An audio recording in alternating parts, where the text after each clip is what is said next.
Hi guys, welcome. Super excited to welcome you to Streams of Collective Consciousness. It's basically a live stream I do twice a week, Tuesdays and Fridays, all about ethical fashion. It's about environmentalism and it's about social justice. So it's a great place to learn about what's happening in the news, just a way to process what's happening in the world together and just build community around sustainability, ethics, and just social issues, social aspects. It can be very isolating to do this all alone. There's just a lot of news always circulating all around all the time.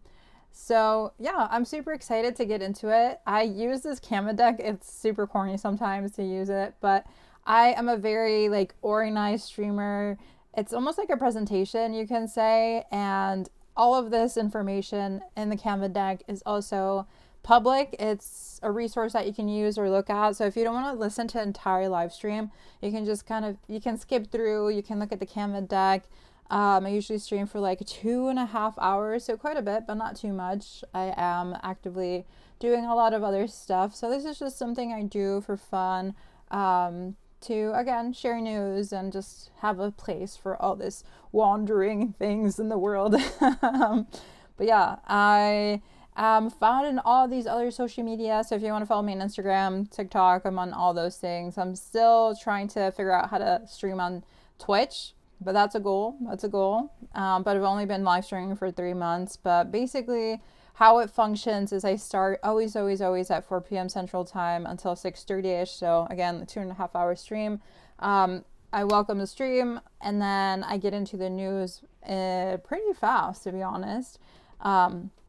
So around 4:10, and then I have a little break at 5, and then I get right back into it and talk about environmentalism, any positive news. There's been a lot of mass protests recently because of Palestine, solidarity to end the genocide. So I'll be covering that within the 5 p.m. section, and then I do watch a lot of fashion shows. I watch archival things. I support sustainable fashion designers, so we'll look at those. And then my goal is to actually get into fashion gaming. I'm going to order a PS2 soon and then connect it to the Bratz games. I loved the Bratz games when I was growing up, so trying to figure out how to connect the PS2 with the Bratz games and then connect it to my laptop and monitor because I don't have a PC system. So we're figuring that stuff out. But yeah, that's how it functions every Tuesday and Friday, so put on your notifications. And if you guys ever see something interesting you want to talk about or want me to cover, you can fill out this community submission form where I will take a look at it and then cover it in the next stream. So for example, today is Tuesday and my next stream is Friday. So if you submit it, let's say today or tomorrow, whatever, I'll see if I want to cover it and then hopefully have it in on Friday. So not going in today, I'm not going to talk about it immediately, just because I really do want to think about everything I'm touching upon. And I can only talk about very selective things because if not, I'll be here all day. So I try to focus on ethical fashion, environmentalism, or social justice news. If you're filling this out, the link is in my description. And then while you look at who I am, you can mini stalk me. I am going to check the audio and then we'll go from there.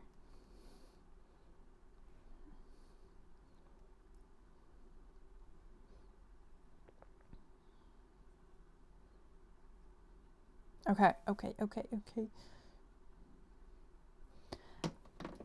Okay, so the audio is pretty good. I usually hide myself up in this corner and it's really hard to see me. So I'm gonna actually be bold today and expand myself a bit more. I know it's covering the text over here, but I think that. Oh my gosh, I look huge on screen. I never have it this big, but I've been looking back at my streams and I'm like, oh my god, I'm in a corner. No one can really see me. So I'm gonna put myself like this. Is that better? I think maybe scooting it over here. Sorry if you're watching the recorded version. I know this is a bit miscellaneous, but yeah, I have been putting myself in a little corner and I should be a bit larger. So, okay, taking up space, literally taking up space. Pushing myself up a bit here because of the lighting. I think this is good. I think this is good. Maybe a bit more. Okay, contradictions right here. Okay, I think I got it. I think we have the big square. Okay, I'm taking up space today. We'll see if this works. Okay, so if you ever want to join the community, I do have a Slack channel. Let me know if the link works. I know that Slack can be a bit weird sometimes. So if you want to join the Slack community channel, it'll be in my description. And then feel free to always ask if you want to be part of anything. Like I have a blog, so if you ever want a place to be published at, I'm always looking for fashion writers, sustainable fashion writers, super flexible. We can publish, whenever you want, however you want. And then if you want to join the Substack newsletter, that's going to come up soon. In April, that's one of my goals. And then, yeah, that's something to look forward to. But yeah, I always do personal updates before I get started with the news. So just context, I am someone that is actively looking for like a full-time role. The job market right now is literally crazy. As you guys know, there is the stock situation, like the whole financial crisis that's happening right now is just not really helping the fire of chaos. So I currently am based in Illinois, and things are just not looking bright. I work right now at a vintage shop, and I live in a basically frontline city. If you don't know what that is, it's like basically first in line to a lot of like environmental issues like factory pollution and truck pollution and power plants and stuff like that. So there's just not a lot of like office jobs, you can say. So I've been struggling trying to figure out like where to pivot, considering Milwaukee, Wisconsin, because they do have a lot of like corporate jobs there and like more opportunities, and there's affordable housing.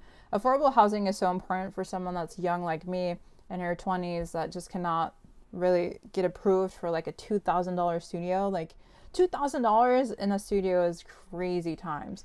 But yeah, I also recently fixed my car, and they charged like $800 to fix it, and that's almost as much as I have in my bank account, which is also another crazy thing about the economy. Like, where are they getting these prices for car parts?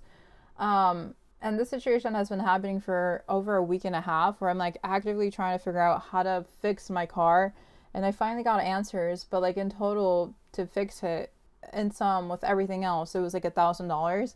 So dare I say, I'm going to be paying off this car thing with a MasterCard or credit card thing for a couple of months now. Hopefully I'll finish paying it in 6 months, just because a credit card I got has this special deal where you don't have to pay interest for 6 months, and then afterwards you have to start paying a 29% APR, which is a crazy amount. It's insidious. So I'm going to make it a goal to pay it off as soon as I can, which is probably going to lead me to donating plasma, which I've been thinking about doing for a long time. So that's probably what I'm going to do this Friday, to start saving up money to pay that immense car loan off, on top of student loans and on top of everything else that I have going on. But prices are crazy right now, and I'm more so sharing this so that I can look back on it and see how I was doing as a 28-year-old surviving what is like basically the second Great Depression. It's just the amount of crises that we've lived through. Like in my early 20s, we had the COVID-19 lockdowns, and now in my late 20s, it's like the world is self-destructing with all these financial crises and all these random politicians that are in the far right. So things are not that great right now for youth, but like for anyone right now, like everyone is struggling. So I'm really concerned for fellow communities and people, and that's why I always like talking about like positive solutions or positive things that are happening. Like a lot of my news is going to be about real issues. Like Trump right now is a real leader basically, and what's happening in the United States, whether we like it or not. I don't like it, and it is affecting sectors like the fashion industry. It's affecting immigration. It's affecting everything. So like I try to have an intersectional perspective of what is going on, try to be solution based, try not to fall into doom and gloom.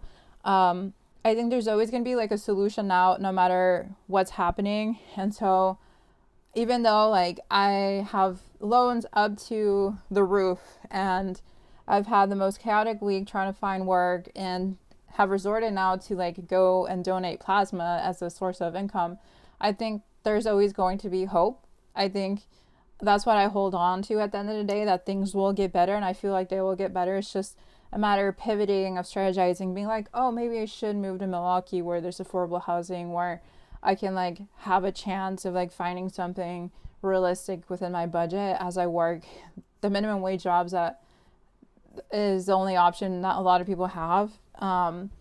So yeah, that's a bit about me and what's been happening in my life. Also, another thing before I move on, I'm going to take it back. There is something else.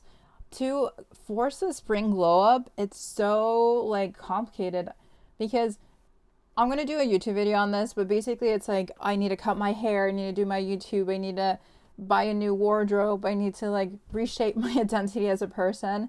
And I'm like, do I have to buy things to force a glow up? That's like the thing I'm kind of grappling with for myself and like for the video. Like, how can I get everything I need for free? Like, how can I have a free haircut? How can I revamp my closet for free? How can I like get the stuff I need for free? And you know what I realized? We don't have systems in place to exchange stuff for free. Like, I wish there was libraries for like, I don't know, clothing, libraries for general items that we don't really need every day. Like, I once bought a pair of scissors to cut my hair and I only use it like one time every year. Like, why do we need to own scissors for hair all the time? You know, like, we can share stuff, and hair is like not that delicate to take care of. So I don't think we would have much of a problem using the same scissors for different people. I mean, hairstylists do it all the time, like hair places, hair salons, they use the same thing all the time. It's just the sense of ownership is something that I'm kind of grappling with individuality nowadays with the US identity. So yeah, that's kind of like something I'm working on. Look forward to like a spring glow up video. I've never really tried to have a glow up, but I just need to cut my hair basically. I need a motivation to cut my hair. But yeah, let's get into the news. There's been a lot happening. There's been a lot of conversations about tariffs, and this is something that is concerning everyone because it has the potential to basically cause a lot of, I guess, warfare. And it can affect our livelihood. It can increase costs and just destroy small businesses and just also big businesses as well. So CNN Style actually covered the Trump tariffs in terms of like how it's going to affect fashion. I wonder if there is a video about this. I bet there's just a lot of videos on what's happening with the tariffs in the fashion industry, but I pulled up the CNN thing just in case we can't find anything. But let's look at this from Fast Company. Will Trump's tariffs kill fast fashion? Let's break it down for you. If you step into a Target, Walmart, or Old Navy, you'll find a smorgasbord of $3 t-shirts, $12 dresses, and $20 sweaters. If you visit Temu or Shein, you'll find these products at even lower prices. How can Americans access such rock-bottom prices for their clothes? Well, the answer is that fast fashion is made overseas, largely in China, where raw materials and labor are much cheaper than they are here in the US. But now, Donald Trump has begun imposing tariffs on China. And this means that every single product that is imported into the US from China will cost more. The question is, could Trump's tariffs kill fast fashion? Environmental activists have been talking for a long time now about how terrible fast fashion is for the planet. Over the past half-century, as globalization has taken place and clothes have been increasingly made in Asia, the price of clothing has steadily come down. The problem is that most consumers now think of clothes as disposable objects that can be thrown away after just 7 or 8 wears. And now, the fashion industry makes upwards of 150 billion garments every year for only 8 billion people. This has horrific consequences on the planet. Manufacturing these clothes generates roughly 10% of all global greenhouse emissions. To avoid the new tariffs, some fashion brands are simply moving their operations away from China to other low-wage countries. For example, Steve Madden is now moving his operations to places like Cambodia, Vietnam, and Brazil that don't have tariffs at this point in time. Others worry that brands may simply cut corners. They may try to pay workers less or use poorer quality materials to make up for the increased cost. But there's another world in which brands completely move away from fast fashion. They might start making products here in the United States and create higher quality products at higher prices. It's still unclear which path we will take, but there's a world in which these Trump policies are actually good for the planet and could change consumer behavior for the better. Could this be one thing that Trump is actually getting right? Let us know in the comments. No, no, no. Trump is never right. Trump is never right. That's clear for sure. How dare she propose that idea? Why would she say that? It's going to make things worse. I mean, I get like the localized thing of like, oh, let's bring back the fashion industry, the fashion sector to the United States, but like, where's the infrastructure for that? Like, where is the factories? Like, where is everything needed to build up the fashion industry on a local level? Like, ideally, I would love that. I would propose that as a solution for, you know, circular fashion or slow fashion. It's just we need the infrastructure. It's just right now we don't have it. Whether we want to hear the truth or not, we don't have the infrastructure to do things locally. But I do really hate fast fashion. But I'm not going to support Trump for trying to bring back these sectors. He's hurting a lot more people than he's helping. It's just a very disorganized process. Like, I don't get how he's going to bring things locally when he hasn't gotten like major brands on board or major project plans figured out. Like, how is he going to accomplish this, you know? But I do really hope brands become a bit more localized and that we hire people locally to do things here in the United States. But we're a long road away from that, which is something that he doesn't like. He wants to bring it back home. He wants to bring America back home. But yeah, there's been a lot happening with all of this, and I think things are just gonna increase in price. I think groceries is something people are really massively concerned about. I don't want to watch a chocolate commercial.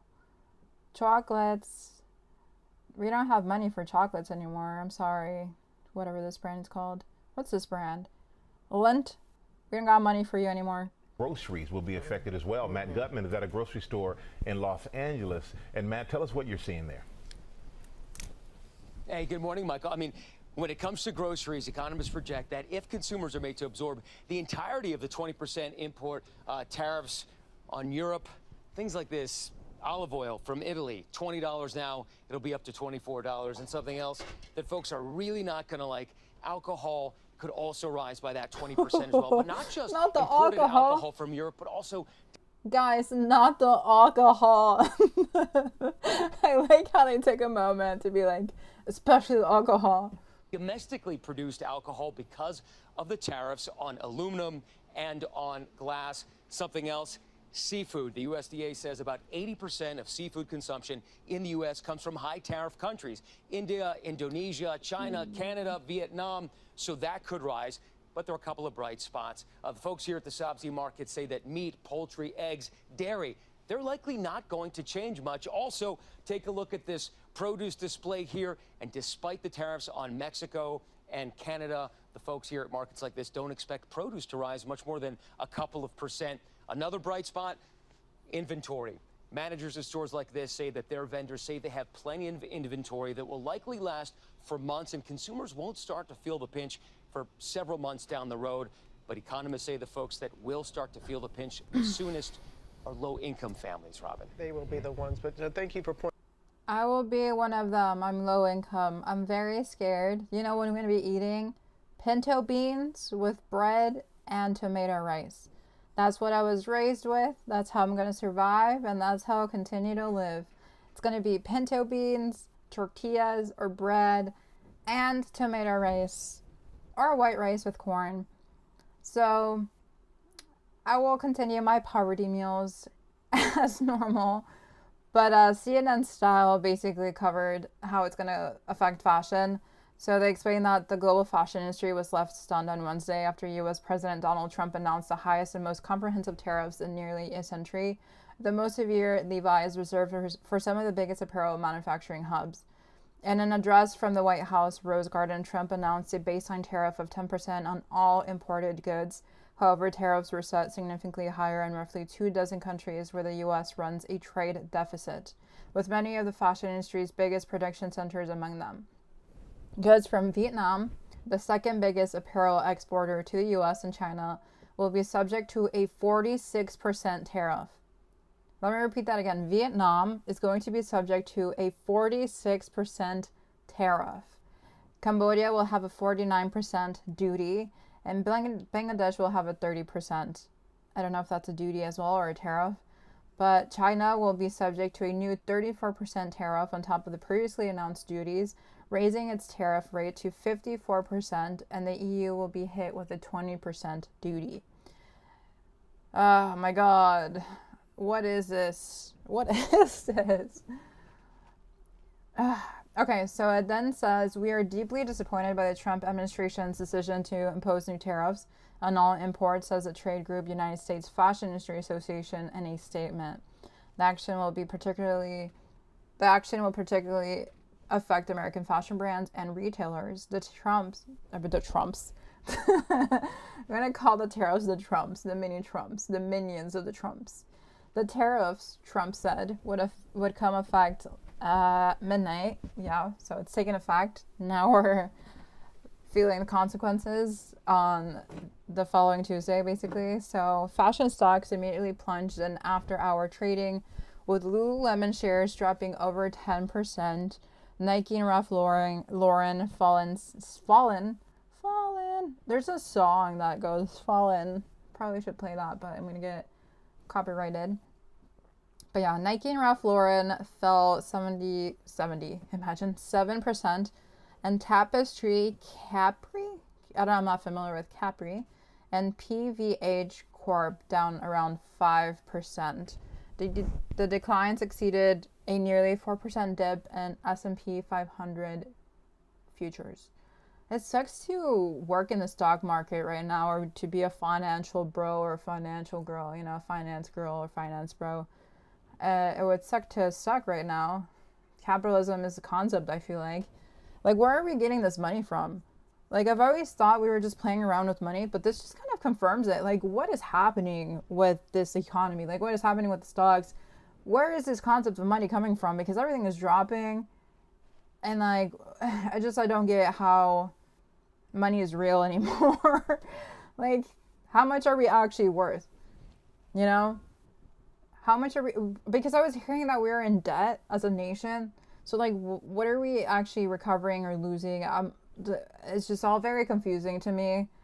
But the article continues to explain that the new duties, which follow Trump's previous tariffs on goods from China, Mexico, and Canada, are set to raise costs and cause turmoil for countless fashion businesses. The U.S. is one of the world's largest consumers of apparel and footwear, making it a vitally important market for both American and international companies. Just about every fashion item sold in the country will be hit with additional duties, as the U.S. imports more than 98% of its clothing and about 99% of shoes.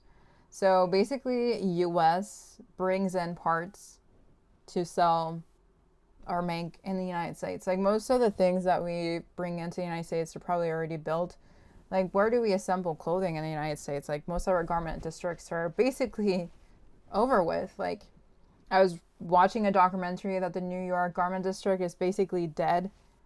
And then the Los Angeles garment district is riddled with sweatshops, but they recently passed a law to pay them or force brands to pay them minimum wage. But they used to be paid like piece rate by the piece. It's called the piece rate.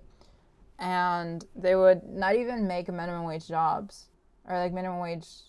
Then they would be working more than 8 hours every single day. They would probably be there from 8 in the morning to 8 p.m. and still not have enough money to survive. But that recently changed, so that's good for the Los Angeles garment district. And then there's like other places that used to be garment hubs, but it's kind of non-existent. Like all of it's non-existent if we're just importing everything from other countries with cheaper labor, because we're racing to the bottom to reduce costs and maximize profits. And by the people that are doing that, I mean like the brands are the ones racing to the bottom. The brands are the ones that are trying to reduce costs. The brands are the ones that are trying to make money. It's not individuals that are inherently at fault. Like I always get dogged on that. I'm like, don't blame the consumer, don't blame the individual for the problem here. It is the brands that are doing the most insidious, greedy actions ever. I mean, the individual does have the choice, you know, they do have the choice to say no to fast fashion, to choose better, but at the end of the day, the blame must go towards the brands. And if they don't want to change their ways, we got to force them to change their ways with laws and policies. It's a systemic failure in totality. And as low-income individuals, sometimes we have to buy the fast fashion items. So as a low-income person, I'm never going to tell someone you can't buy fast fashion because maybe that's their only option. And I'm not going to take away their only option when they're literally in survival mode. So people can keep telling me, hey, you're copying out because like you're justifying fast fashion for certain consumers or for individual choice. I can't force people to change, especially if they're low income, because if they're trying to survive and their only option is a certain thing, even if it's unethical, I'm going to tell them to get it. Like where else what other option they're gonna have? Go nude? Go without? Like they're already going without a lot more than you realize. So to privileged consumers that can afford to not buy fast fashion or to make the ethical choice, go for it. Like pressure brands to change, like pressure the government to like hold them accountable. But don't blame the individual or like fellow community members or neighbors because they have to basically buy from fast fashion. Like it's just unrealistic to blame individuals for what's happening. And if brands are actively making the decision to import clothing from other countries like the global south, then we should tell them, hey, make things in the United States. Maybe you'll benefit from making things in the United States now because of these high tariffs. I think that's what Trump is going for, but he's like destroying his own citizens' well-being in the process to bring things back to the United States or to make brands bring the jobs and the market back into the United States. But in his announcement, Trump held up a large chart showing the countries his administration would target directly with different tariff rates, which he said represent half of the tariff and non-tariff barriers they apply to the U.S. The rates were higher than analysts expected. So there is another quote here. It says, we will pry open foreign markets and break down foreign trade barriers, and ultimately more production at home will mean stronger competition and lower prices for consumers, the U.S. president said in his address. This will be indeed the gold age of America. It's coming back. We're going to come back very strongly. I feel like what he's saying is like short-term pain, long-term benefit, but like people can't even survive. I'm all for localized fashion, but like people can't even survive. So it's not looking too good for his image right now, or for the average US citizen living paycheck to paycheck with their minimum wage jobs in this world. Yes, it's not looking too good. Okay, so continues on to say that the shocks are likely to reverberate throughout the fashion supply chain.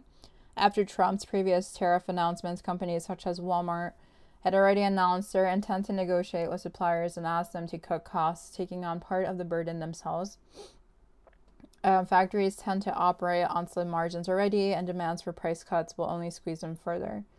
The effects could ripple up to the chain, to textile makers and farmers, as everyone seeks lower prices to save costs. This is capitalism, the race to the bottom. Brands will refuse to pay the tariffs.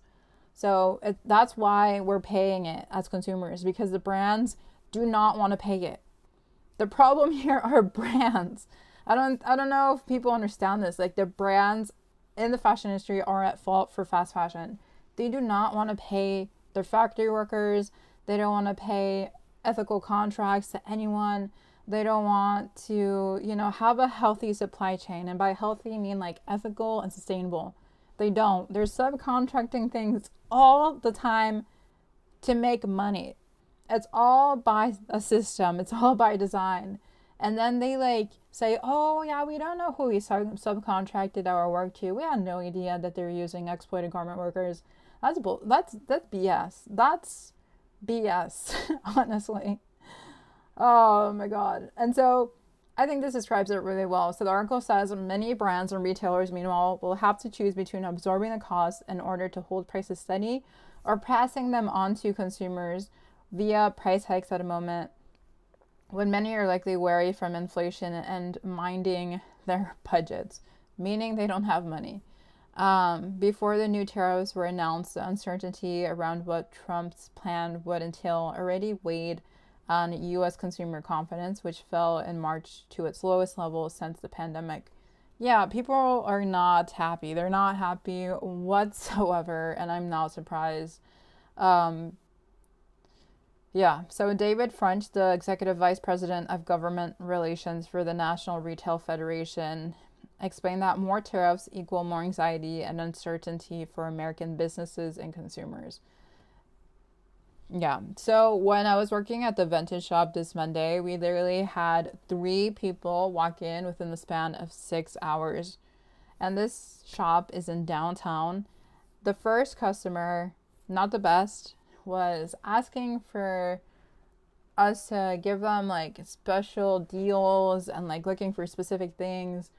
And he wanted a mass discount. I'm like, what are you talking about, buddy? The tariffs are making you bargain with us when this is not a bargaining store. The second one came in with his whole wardrobe trying to resell things, because sometimes we buy things from him.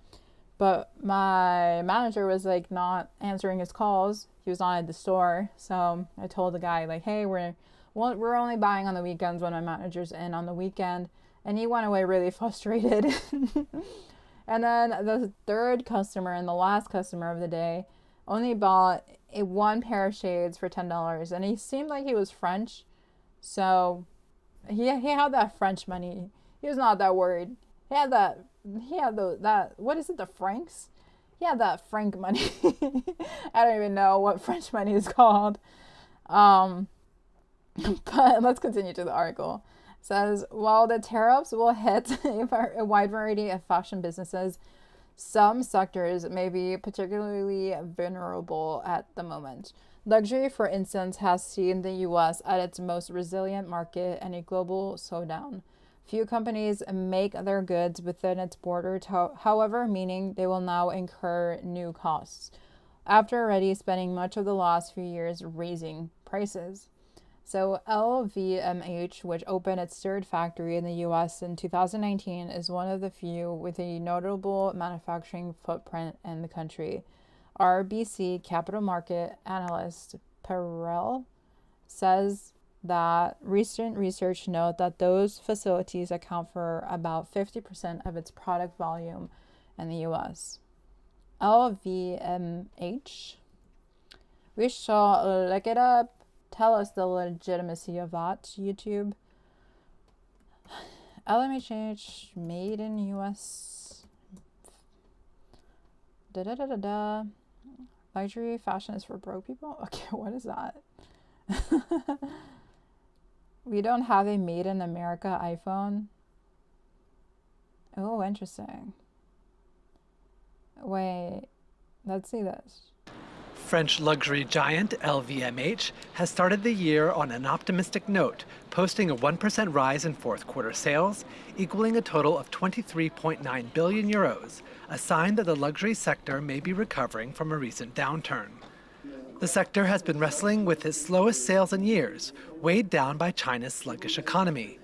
To that end, LVMH CEO Bernard Arnault is turning his attention to the United States, where the French conglomerate employs more than 40,000 people, and which accounts for 25% of LVMH's sales. I just came back from the United States, as you know, and I saw a wave of optimism there. Coming back to France after a few days in the US, it's like a cold shower. Arnault attended U.S. President Donald Trump's inauguration last week alongside other billionaires. Arnault and Trump have had a relationship for decades, starting when Arnault worked as a real estate developer in the United States. Bernard, I want to thank you for the incredible job you do. You're one of the truly great business people. Arnault said he is considering bulking up production in the United States, where LVMH currently has little capacity apart from 3 Louis Vuitton workshops and some Tiffany jewelry-making sites. France's richest man has expressed frustration about his home country's bureaucracy and recent plans to further tax larger companies to plug a hole in the state budget.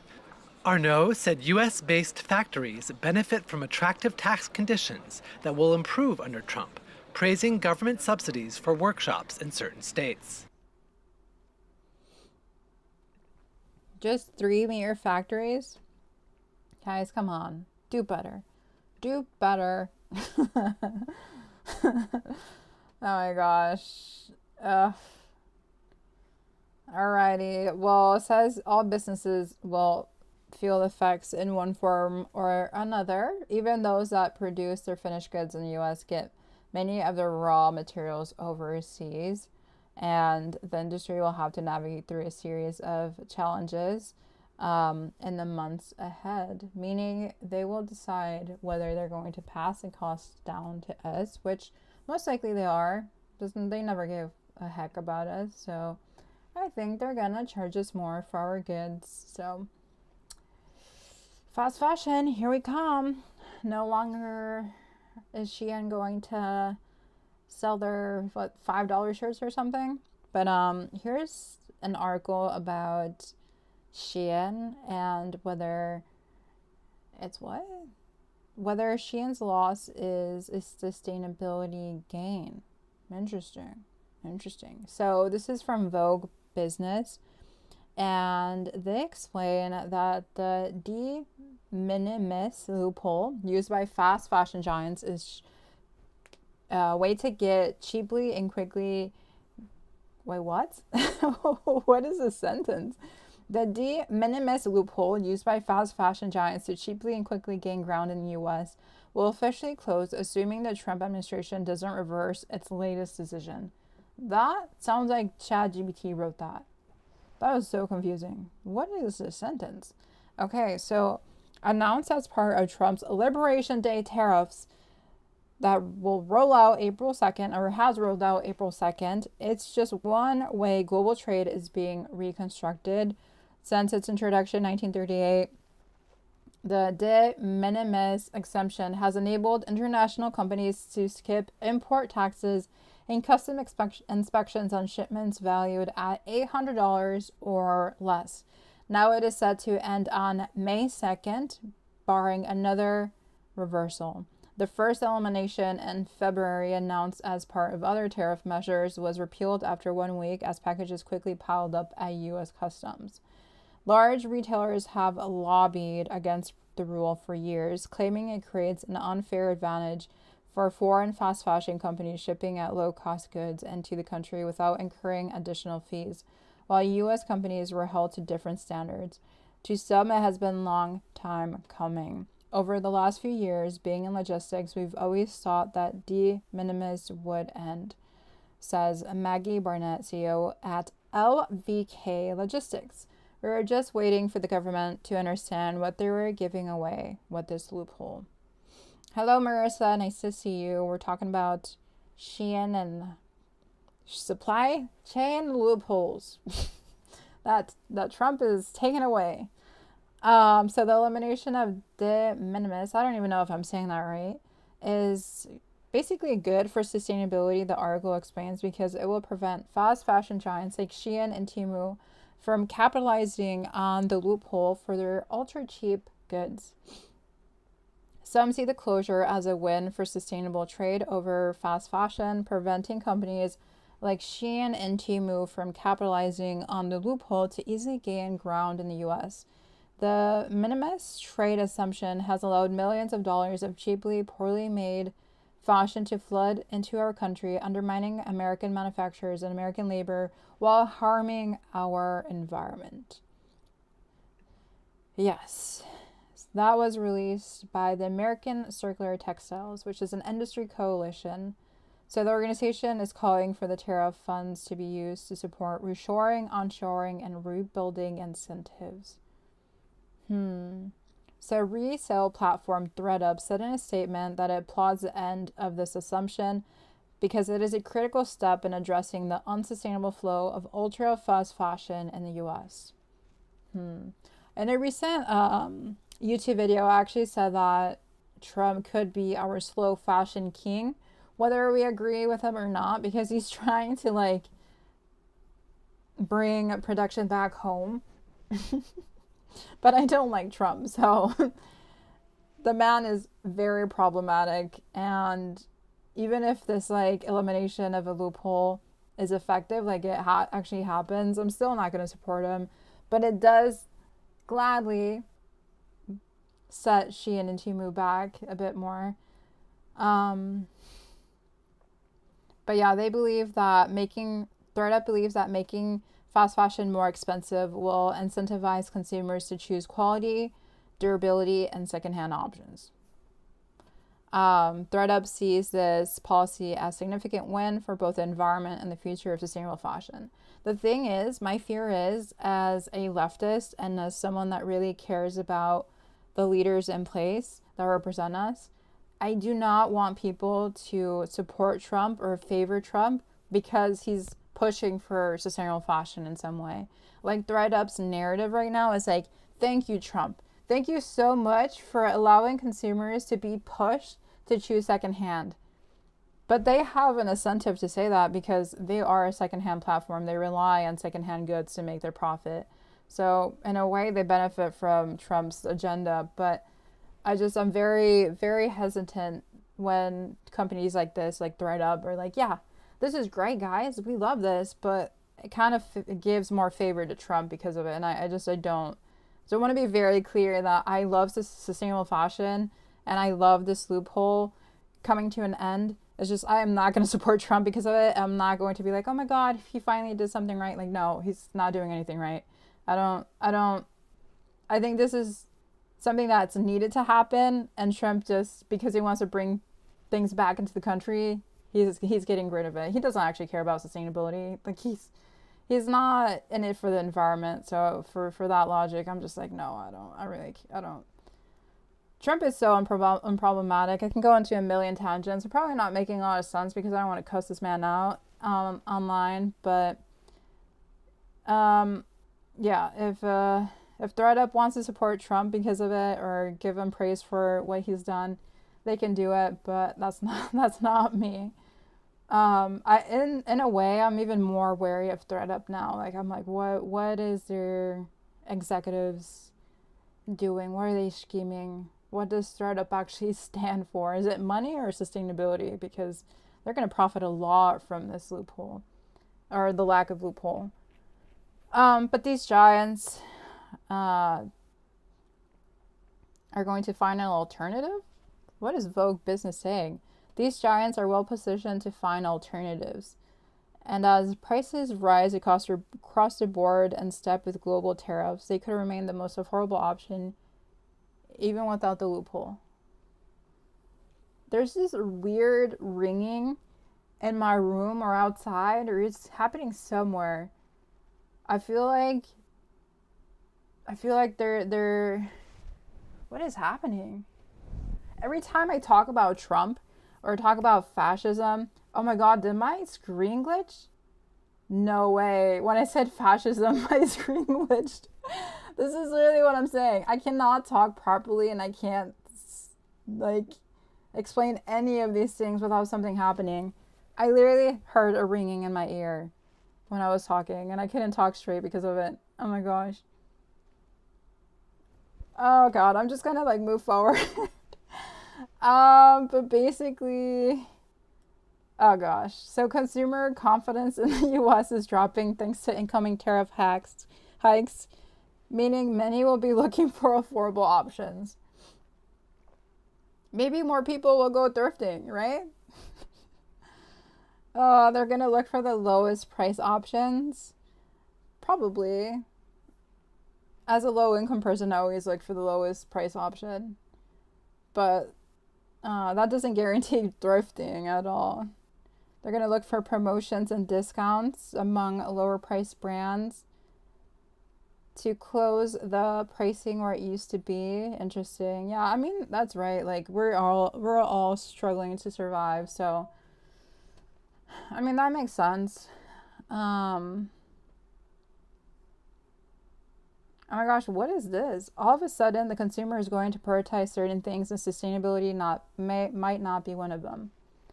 Who said that? Burke? Who's Burke?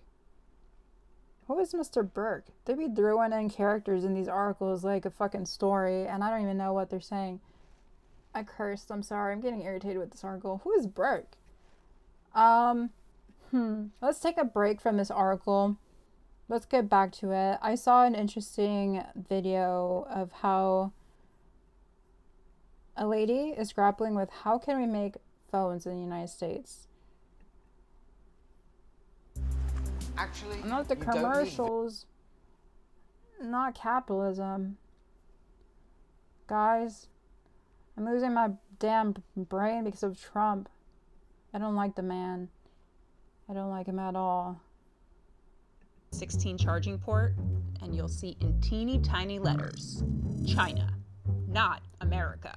Trump's new tariffs aim to change that. Remember, the army of millions and millions of human beings screwing in little screws to make iPhones, that kind of thing is going to come to America. It's going to be automated, and great Americans, the trade craft of America, is going to fix them. Oh, crap. But it's cheaper and more efficient to manufacture in China.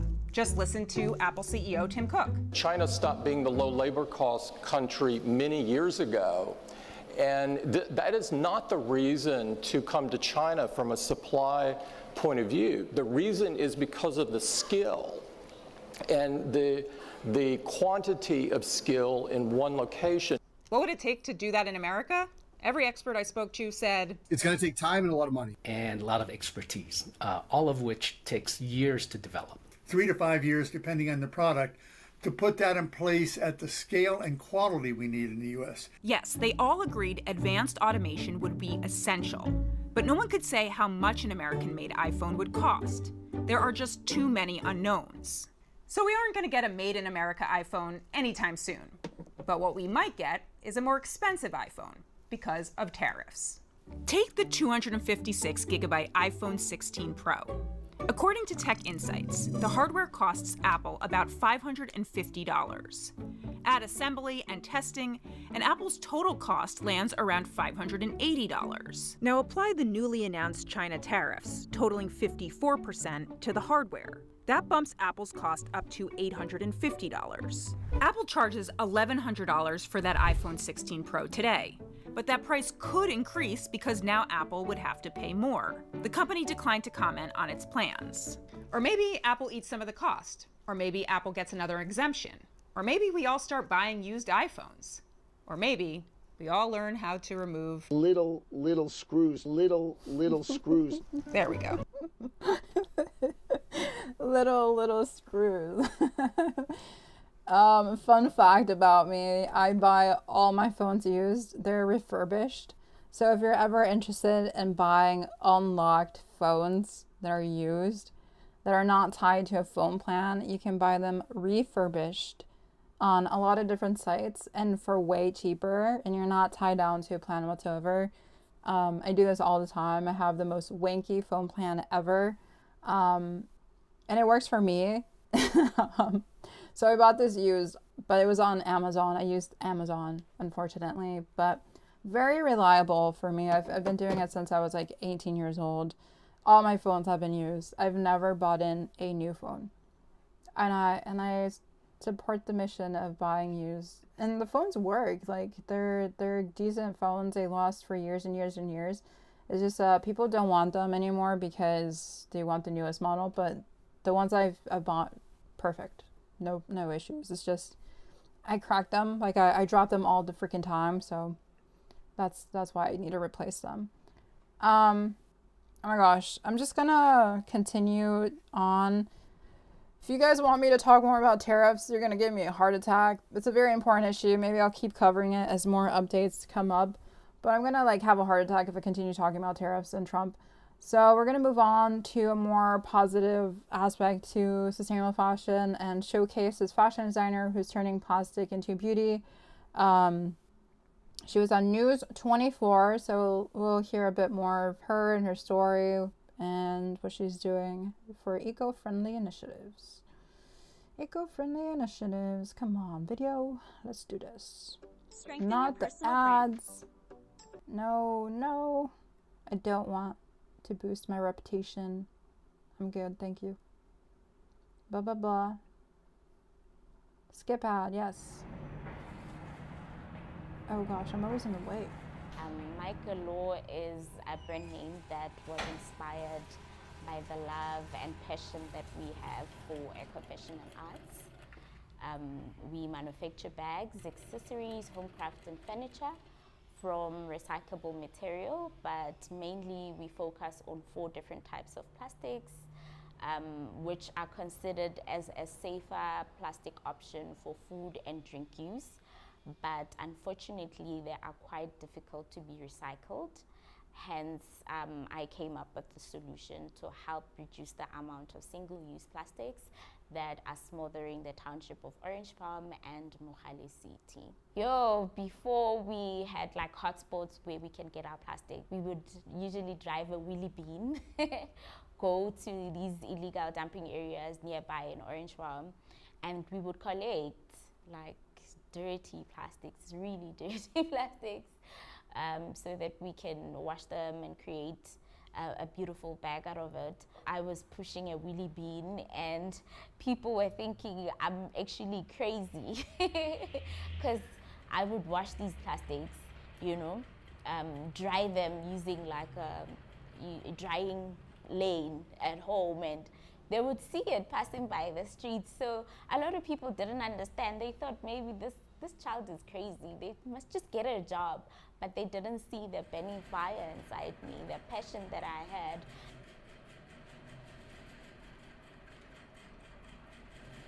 I experimented a lot. And finally, I got to produce my first plastic material. I remember there was a trend on social media where Savannah was this big thing and people were wearing the strings, doing all those silly things. And I saw an opportunity. I was like, okay, because I'm working with plastics, how about I create a fabric material from these strings and then create a bag out of it. And that worked. We created a beautiful bag. We posted it on social media and over 50,000 people reshared it. And we got the opportunity to produce for big companies like your DHL, your Discovery, Metier, companies started coming, and we managed to hire like 16 young people, but not on a permanent basis. So it started with a cleanup campaign, which we called Cleanup and Popa. So we would call young people together with Pick It Up. whereby we clean up illegal dumping space in Orange Farm and recreate them. It's either we would do a garden or we would leave it clean for the people. Usually the illegal dumping sites are next to a school, next to a public space, and we would try to raise awareness and show people that the importance of living in a clean area.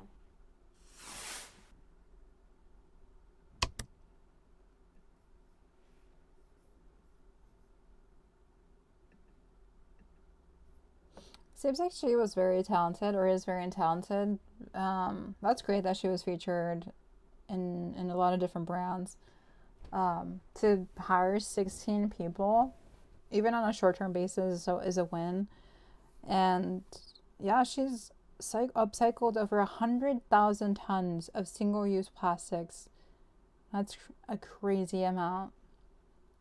Her big break came during COVID-19 when her bags were noticed on social media. Very interesting. This is what I love to see. Like, she found her passion in midst of everything else. Like, she studied electrical engineering. She wanted to help her dad with his business, but after he died, I didn't know what to do with everything he accumulated. So she found purpose in everything that was happening, which is super cool. And I think that's like the beauty of sustainable fashion. You can take up creativity. You can like do things artistically. You can find solutions in the midst of, plastic bags. It doesn't have to be super overcomplicated. And she just embraced the journey and was able to find a lot of success through it, even if it was temporary. So this is great that they featured her. She's a very talented person. So it's very admirable. To go into more interesting things that have been happening. So there was actually a fashion show that was led by students called the Zeitgeist, at a location called the Gallery. And so there is a thrift store called Get Thrifty that brought forth its annual fashion show on March 4th that had a focus on upcycling, had a focus on fashion circulation, and promoting emerging designers from the ubyssey community. So the Zeitgeist, the Essence of Time, basically featured 9 collections that were made by students for the event, and then they had like a dinner, which is really cool to see. Like, I love showcasing these events to like just give a platform to those that are making local positive solutions. So basically they they had a DJ that was super fun. They had a buffet, like I mentioned, and then there was just a lot of amazing people that were volunteering and helping out in the back. And yeah, let's see if there's like a video or just more photos. So I think this is a team, curation team, yeah. I feel like a lot more thrift stores can be part of the solution of like sustainable fashion. They can help host fashion shows like this one did, and like bring together volunteers and like local leaders and local designers to think about what to create given what's already in existence, and maybe like just provide the items for free, or like provide their store as a public space for the event. I was recently following a thrift store in California that had to pivot a bit to make money, and the owner actually opened up the space to be like a mini cafe, and then with the mini cafe she had like a little platform next to it where people could come and like do comedy shows or like sing, and in the background it was like the racks of clothing. So it was like a mini cafe / thrift store and community space. So like I think thrift stores have the capacity to be a third space. You don't have to like capitalize on everything. Like local business owners can decide what they want to do with the business after hours. Unfortunately, they just like keep it locked up, or they just like don't want to give the space more access to the general community just to safeguard, the products. But it can be a space. It can be used. It's just like local business owners have to be open to it, obviously. So yeah, that was a really cool thing that this thrift store did. I wonder if there's like anything that we can see on YouTube. The thrift store is called Get Thrifty. So it's not their first one, so hopefully we can find something on YouTube, because I would love to watch it. I would love to watch a fashion show by Get Thrifty. Is this it? I think this is it. UBC, they mentioned that. They had a thrift store video, 2022. I'm really excited for the event, and thank you all for coming.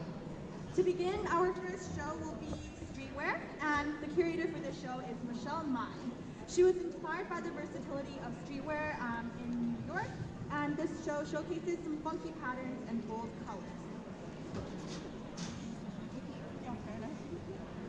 The name of the models for this show are Arena Shrestha, Theo Baum's Chloe Reddy's, and Alex St. John.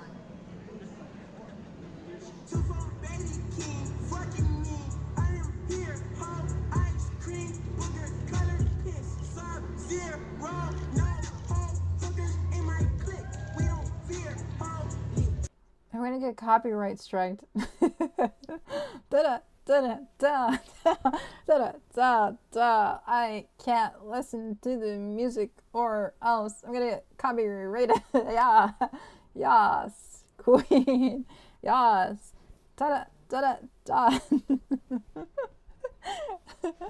Queen type shit. Da da da. The layout for this fashion show is the weirdest. Why is it in a circular motion? Oh, there's music. Something sparkling in your eyes. You're keeping me alive, baby. Yes. Queen type shit.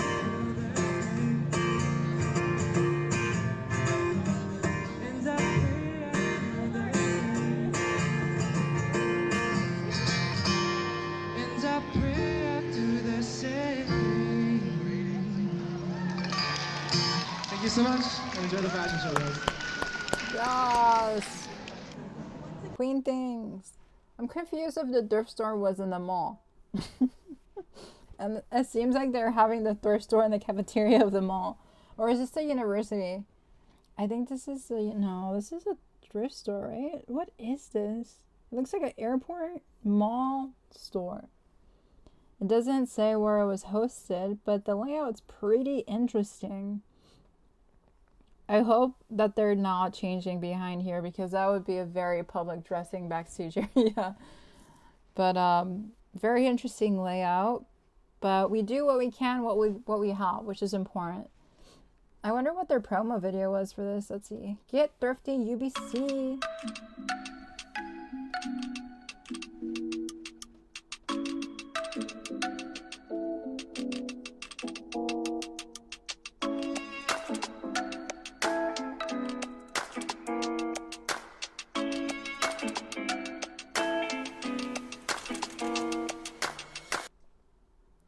Yes, queen type shit. Okay. Sounds good. Well, that's what happened. I wish they had more photos though. That would have been really nice. But I do want to showcase how there is like some creatives that are embracing more of sustainability and circular fashion within the clothes. My voice broke. Clothes. I've been noticing that Vogue is like a very good place to learn about sustainable fashion. They're always like showcasing different people. In Vogue Arabia, in particular, showcase Middle Eastern couples and leaders that are doing cool stuff. So one of those is Saad and Sarah. They're basically leading a brand, and they're Lebanese. And their brand particularly is advertising and events. And they just want people to feel natural and at ease in the clothing. And they're creating artisanal garments from independent designers and with craftsmanship and stories in it. So that's very nice, very cool. I think there's just always going to be people trying their best to, infuse more artisanal skills, to have more craftsmanship, to tell more stories. Like wherever we go, I think people always try to do the right thing. It's just when we're like looking at Shein or looking at Trump, we're like, oh my god, these people are idiots or these brands are idiots. But there's a lot of amazing people like trying to do good. It's just they can be swallowed up in the midst of all these other things. And we can get swallowed in the panic and that things are only bad and like things are only going to get worse.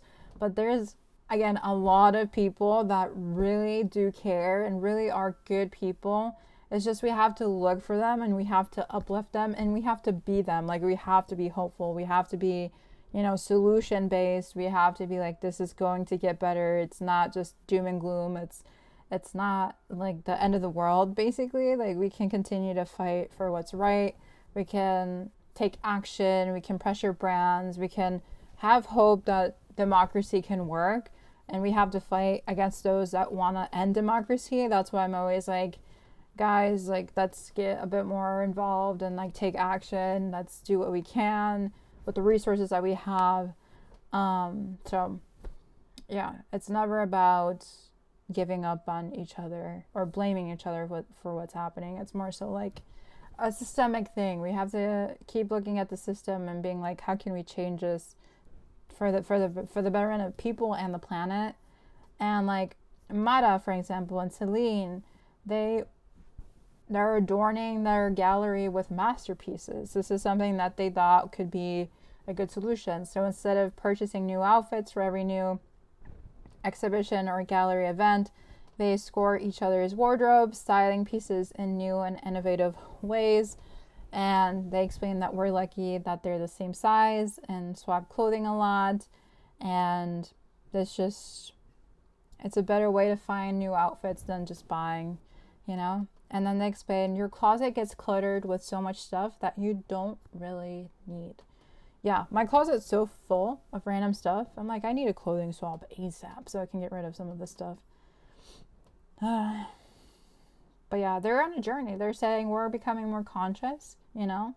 They're trying here, and stepping into one another's garments is now coming as second nature for this mother and daughter duo, and their styling remains creative yet considered. So we take into account what flatters each other's bodies. We draw inspiration from each other, you know. They're revamping their style time and time again. I think there's this like myth that we have to have our personal style figured out or something. I feel like we're always figuring out our style. Like, our style is dictated by our identity, and our identity is always like changing and improving, hopefully, fingers crossed. So that's good. Their style is revamping time to time again.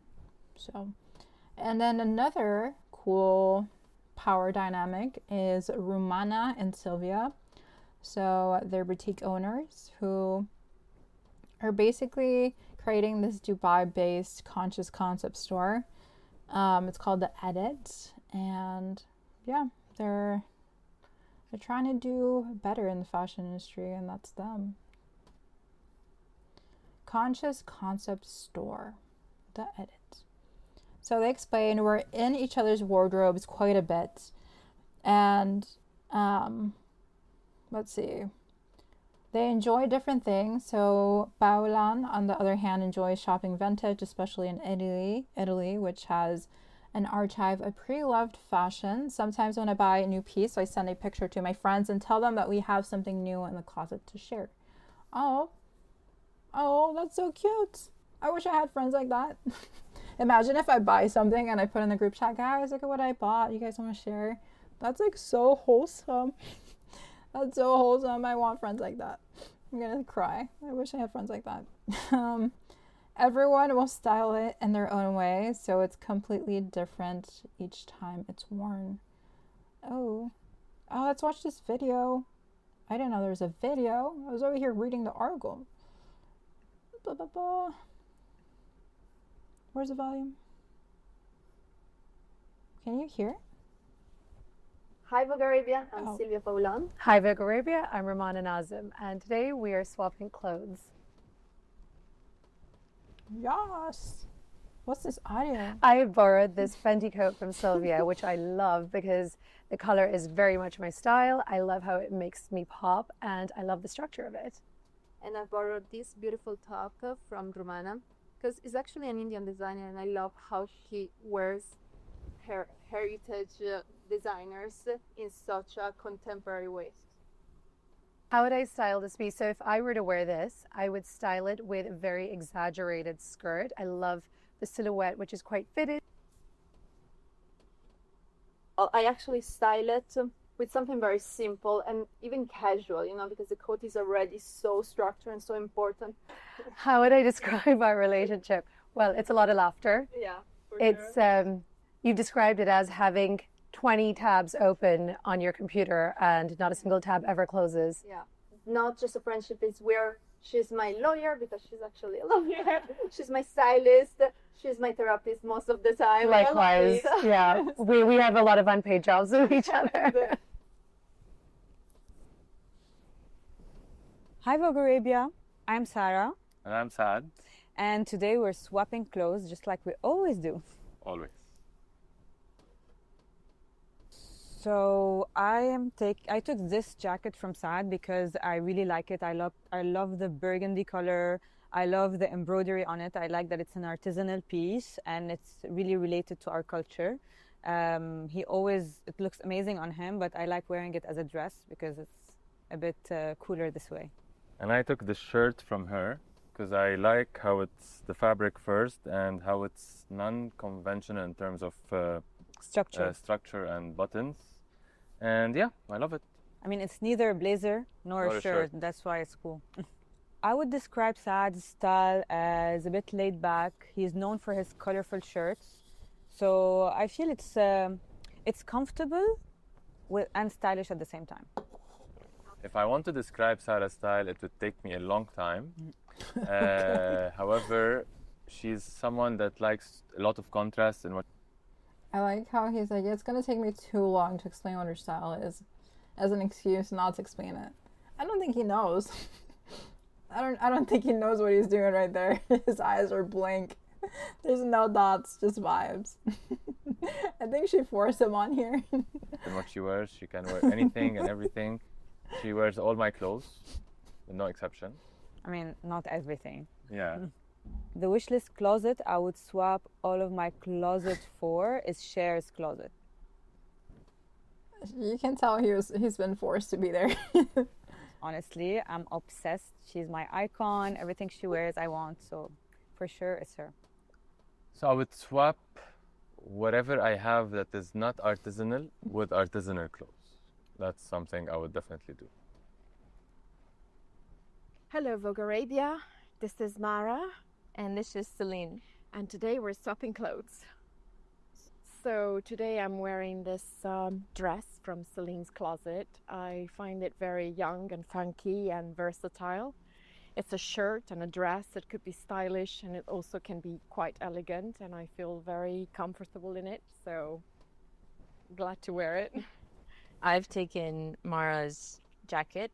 She's famous for her jackets with patterns, and I love this piece because I think it has something very chic about it, but it's also very elegant and it's very my mother.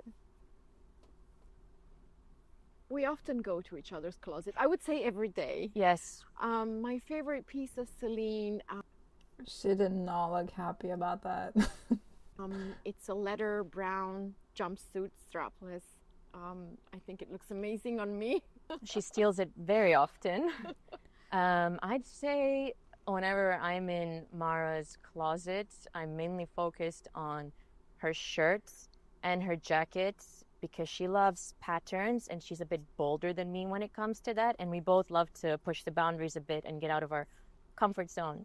I think we're blessed with a very inspiring relationship because we are working together. We're mother and daughter, but we're also best friends. And Celine has a great influence on me, and I believe I have a great influence on her. And it's a beautiful, exciting journey. I couldn't agree more. And I feel like we are continuously growing and evolving together, and we teach each other new things on a daily basis, whether it's in regards to taste in fashion, art, ethics, you name it. And we share a lot. We share a lot of ideas. Definitely complimenting each other. Yeah, they say it's not easy to work with family, yeah, but true. we have a very good dynamic. And as Mara said, we are like best friends. You could tell she was thinking about every single thing that she was doing. The way that she like put her mom's hand down and was like thinking so intentionally, and like there were so many pauses on how she was talking. That lady is very logical. Super logical. I was like, I was listening to a robot. I don't know if she actually meant what she was saying, but that was a very interesting video nonetheless. I don't know if it's on YouTube, but oh, it's okay. It's on their website. But very interesting. I think the editing was a bit off in that though. Like there's just a lot of like white noise. But very cool to see how people are like exchanging clothing. One of the things that I noticed is that the daughter that was speaking a bit oddly, she was saying, my mom stole this a lot from my closet. So that like sort of speech, or like that narrative stealing, can be very interesting to kind of grapple with, because if someone took my things with consent, I wouldn't think it's stealing. But they had a good duo, but still, even in her head, she was like, oh, she's stealing my stuff. Maybe it was in a playful tone, but like I think we're all still learning how to share our stuff and not think of it as like stealing. So very interesting nonetheless, very interesting. So we're going to, let me see, I have a call. Give me 1 sec.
Oh my gosh, a thrift store just rejected me for work. I applied to work on the weekends and I got rejected. I got rejected from a thrift store job. I was not surprised, especially because they're calling me at 5 p.m. So, I mean, I already knew. It's just, it's unfortunate. I can't even get a thrift store job. But it was for the better. I mean, I'm probably going to move soon. So it doesn't really matter. It's just, they were saying, oh, we'll share your resume with this other thrift store. I'm like, that doesn't really help me right now. Like, I applied to this location. So I just told them, yeah, I appreciate it. And then moved on. But that's the job market, guys. In real time, I got rejected from a thrift store job. But you know what? I don't really care. It's going to be fine. And we're just going to move on and talk about things that are important, like indigenous communities offering fashion an alternative to a leather. So this is an article by Good On You. And basically it says that the Awajun people of the Peruvian Amazon rainforest is using traditional technique to collect sap from trees regeneratively. Now they're working with Kasakori Studio to turn the sap into bio-leather that supports their community, helps defend against deforestation, and offers the fashion industry an alternative to unethical animal-derived leather. It is the subject of a new film, Shiringa, Fashion Regenerated Amazona, which is a founder of a group. So we can definitely take a look at that.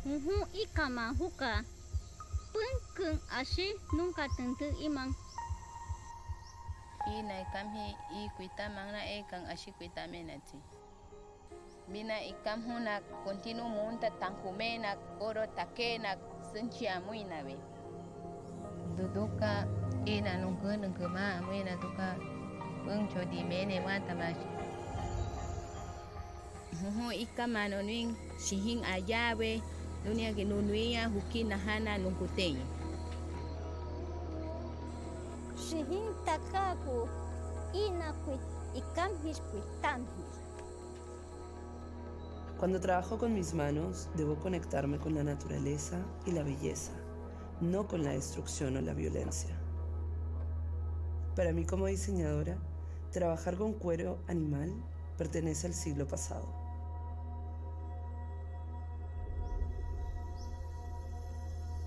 Este es el futuro de la moda.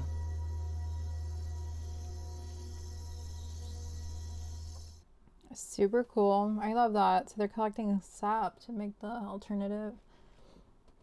So you can watch the film here.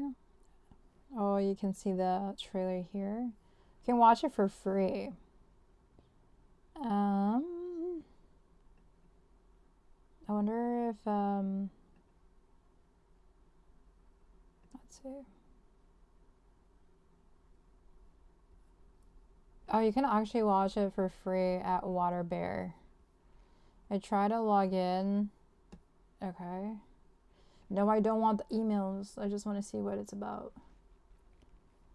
We can actually probably watch. Oh, it's 11 minutes. Wait, where's it? Okay, let's go.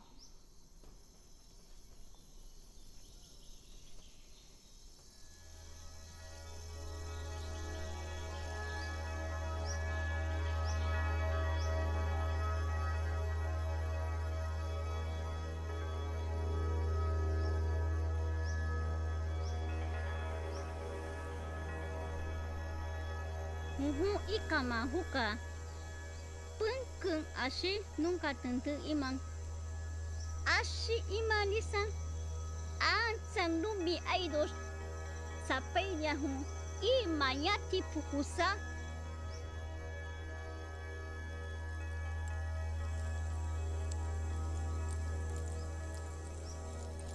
ikama huka ikam alisi aho asante Ishka nuya takaku ishka takasbitu sakat imasa sagun.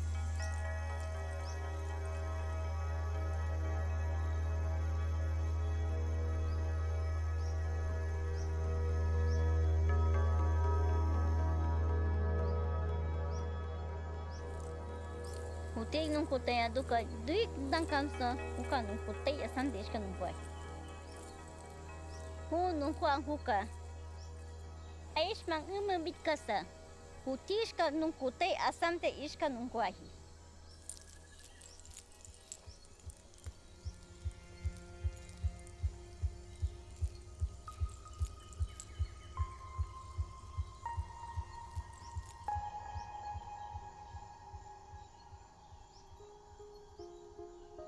Ina kamhi I kuita mangna kang ashi kuita menati. Ikamani nan bakat tangkomenak oro takenak nonowe sunchi amuka mena nono. Mina ikam hunak kontinu munta tangkomenak oro takenak sunchi amuinawe. Nona takenak ikaman apunawe. Nona imati kenak kontimnas kam tupam tikahan. Nuna takenak kuntinas ka tupam tikang umenawe. Duduka ina nunggu ma amena tuka Phumudzo di mene watamash. Ina nunggu ning tikichi wemen chuenawe.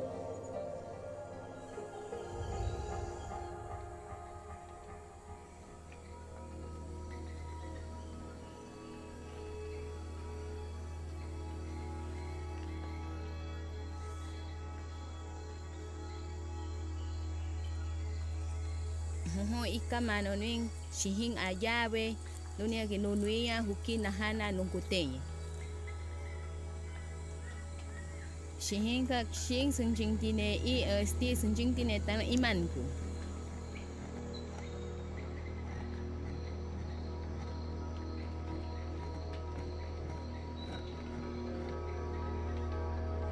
Shinhiha ka tsahi dutika ishkam. Bakichik tsaman ayantika dui tsamaku shinka kunzate. Si kwashatahe. Inay kam hin ihut ko asan.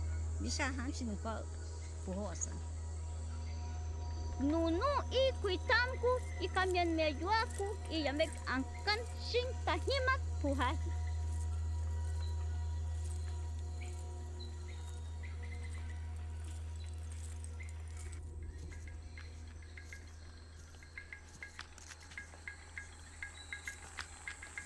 Shein kuitan mang aisek ngabakaim ti edos kam ikuitan.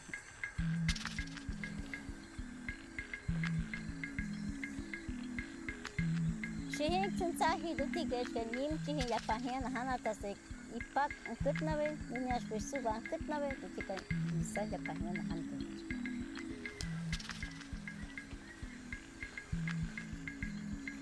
Oh I takang nunu ashi aus antui na kuing mag takamene.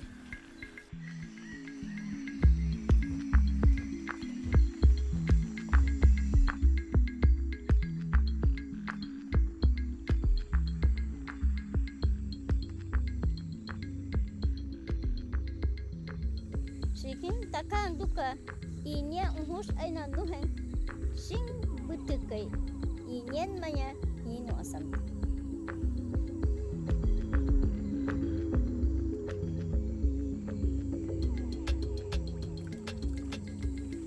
Shein takaku ina kuit ikam his kuitan. Shein kuitanku shein manyat mo iska manyati tahimatua. Uti shihing nahan na dugna imo hinero amping kutena punkung hina.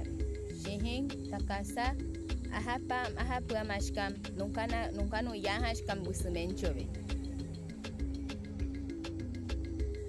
Shein nahan ang duka suhahi empresa kasakori tawanon.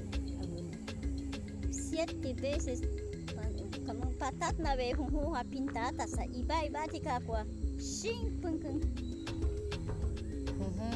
I takang nuna shing ana sa humen na ve I na ikamhin ya takamo sam.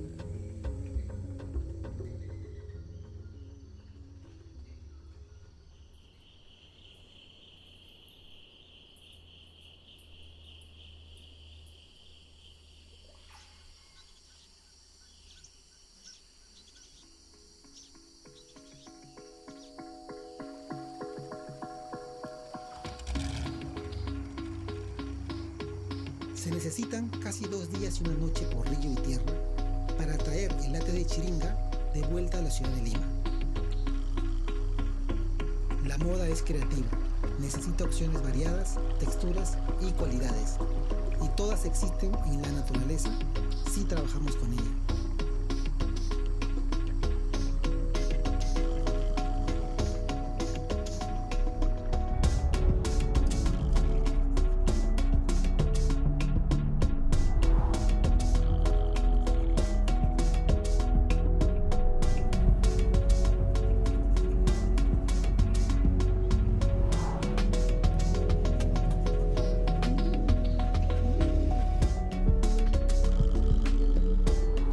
Es hermosa en muchas formas, y para la moda usamos la ingeniería y la ciencia para crear esa diversidad. Nuestro estudio tiene un acuerdo de conservación con el pueblo guajón. Ellos aportan su conocimiento de su tierra y árboles, y nosotros traemos nuestra propia ciencia material. Es un honor crear con ellos.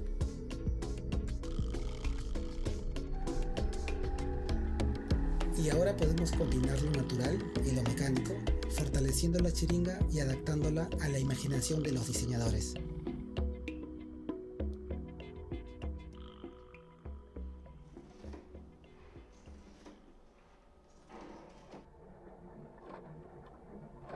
Necesito enamorarme de los materiales para empezar a crear con ellos.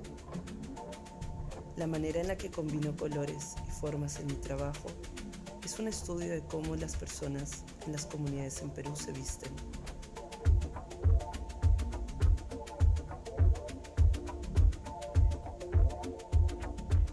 conecta siempre con la naturaleza porque tiene que. Estoy interesada en trabajar con materiales que nos beneficien a todos los humanos, animales y al planeta. Para mí como diseñadora, trabajar con cuero animal pertenece al siglo pasado. La historia de cómo se fabrican los materiales añade belleza a mi trabajo como diseñadora. Me gusta saber que estoy trabajando con el árbol y no tomando solo de él. Este material es un lujo, hay que tomarlo con calma y cuidado. La shiringa es cálida, rica y flexible como el cuero, e impermeable a diferencia del cuero. Cuando trabajo con mis manos, debo conectarme con la naturaleza y la belleza, no con la destrucción o la violencia. La moda nos permite conectar con conocimientos ancestrales, preservando técnicas y textiles que de otra manera podríamos perder. Cuando miro mis prendas de shiringa, las aprecio, pero también aprecio a las mujeres, a la vida y a la naturaleza que las hicieron posibles y conviven con ellas.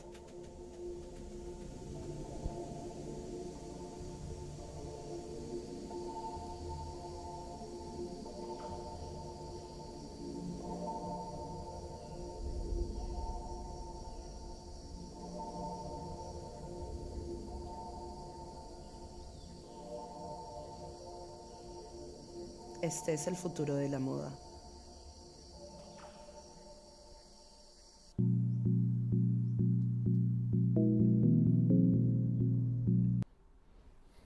Yeah, it's super amazing. I love this film. I think there's just a lot to learn from them and from indigenous communities in general who are doing things sustainably and by season. I think regeneration is immensely needed, especially as we're using more natural resources to make fashion and just things in general. I think it's a very powerful film. They were based in the Peruvian Amazon rainforest and just had the courage to do this and to find other solutions in the midst of the extraction and the destruction. So very, very happy to see that film happen, and just creating that product seemed very therapeutic for them and like sustainable in a long run. And they were really like taking care of the tree. Like if you saw how they're like carving into it, like it was a very intentional practice. So that's a very, very, very cool, very awesome. And yeah, I think if you want to support them, you can watch the Collective Fashion Justice film. It's called Chiringa. It's on their Under Our Work section, so you can feel free to look at that. Good on You also featured it, so if you want to read the article, Good on You is right there. But to move on, I also want to talk about how there's a lot of other initiatives happening across the world. And one of them is by, oddly enough, the Rolling Stones. They actually launched their own upcycled limited edition collection. It's not one of the best solutions, but there's more and more brands, more and more people talking about sustainable fashion.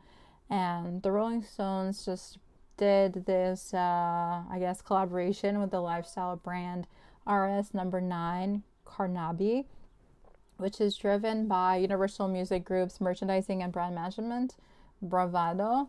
And they launched a limited edition Stones Reimagined Upcycled Capsule Collection.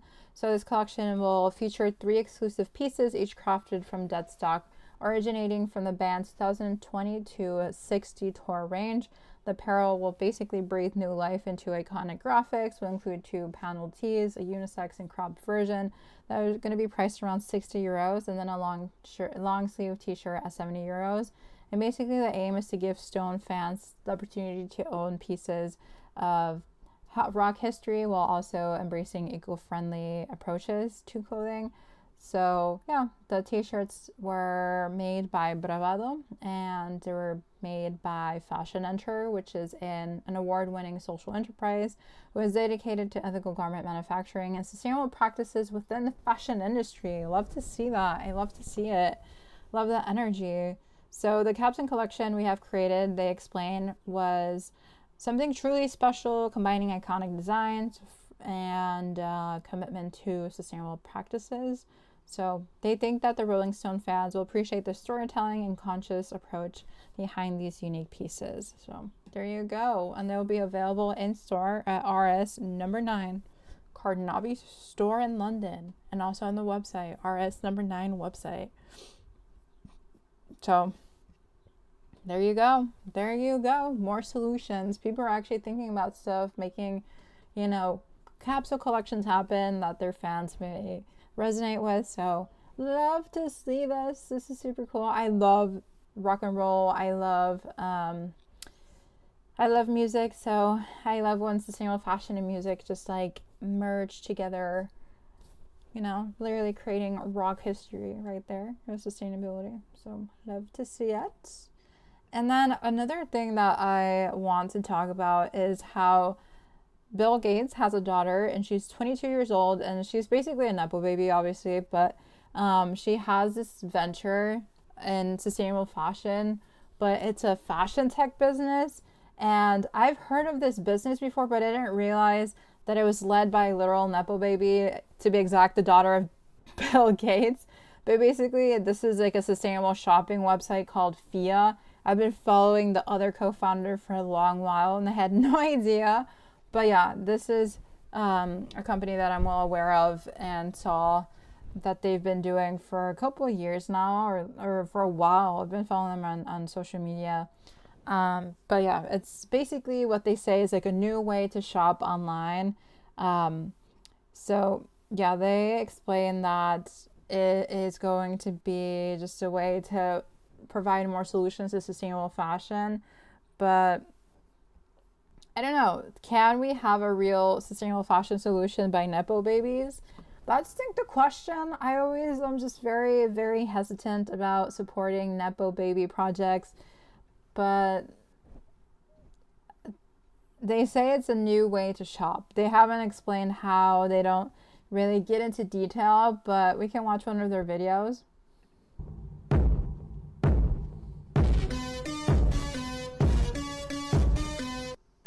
That's really it. That's all they're giving away. Is this thing on? Okay. Guys, it's time to tell you guys about what FIA, our company, is. FIA is an app that basically, while you're shopping, tells you... Sophia, what the hell are you doing in here? Are you telling them about the app? Kim told me that I could. Oh yeah, Kim Kardashian told you should. She did. Oh great, yeah, let's call her. Okay, you're really embarrassing me. You're embarrassing me. Hey Kim. Hey girls, what are you up to? Well, Sophia wants to tell everyone everything about the app. No, I don't. I just think people want to get off the wait list. Girls, have I taught you nothing about media training? You can't just give them everything right now. That is a great point, Kim. You're the expert. Starting a company is no joke. So keep FIA under wraps until the perfect moment. Trust me, it'll be worth it. From the real mouth of a legend. Thank you, Kim. We appreciate it. Damn. All right, I'll call you girls later. We have a lot of work to do. We do. Mostly me. Phoebe actually knew what she was doing, but whatever. Bye! I didn't actually ask her, could you tell? Well, no shit.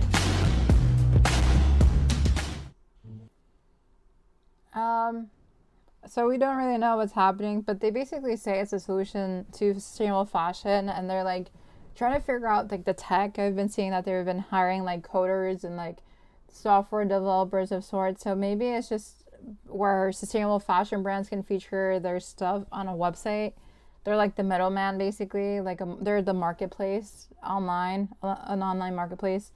But I don't know. It's very interesting how they've been marketing this as a solution for sustainable fashion. And it's by a nepo baby, and when they explain it, they use Kim Kardashian, who is literally problematic in the fashion industry, to help promote them. So I don't know. I don't know how to feel about this, but basically, I've been following Sophia for a bit. She's been in the climate space. She's been translating things around the climate crisis on her Climate Cardinals platform. So very interesting, but I don't really know what's happening, and I don't really trust nepo babies like that. So I have high hopes that it can actually be a good thing. But if we're gonna shop our way into sustainable fashion, then that's kind of like the capitalistic route into addressing the issues in the fashion industry. So high hopes that I think highly unrealistic it'll be a sustainable solution if we're just going to promote shopping. So hopefully they have other resources, other initiatives, other ways of going about tackling the issues in the sustainability sector. But who knows what they're up to? They were just teasing us. They were just teasing us. But also, there is another news bit here about welcome back. Sustainable fashion and style therapy by WJZ. So if we want to learn about personal styling, we shall watch.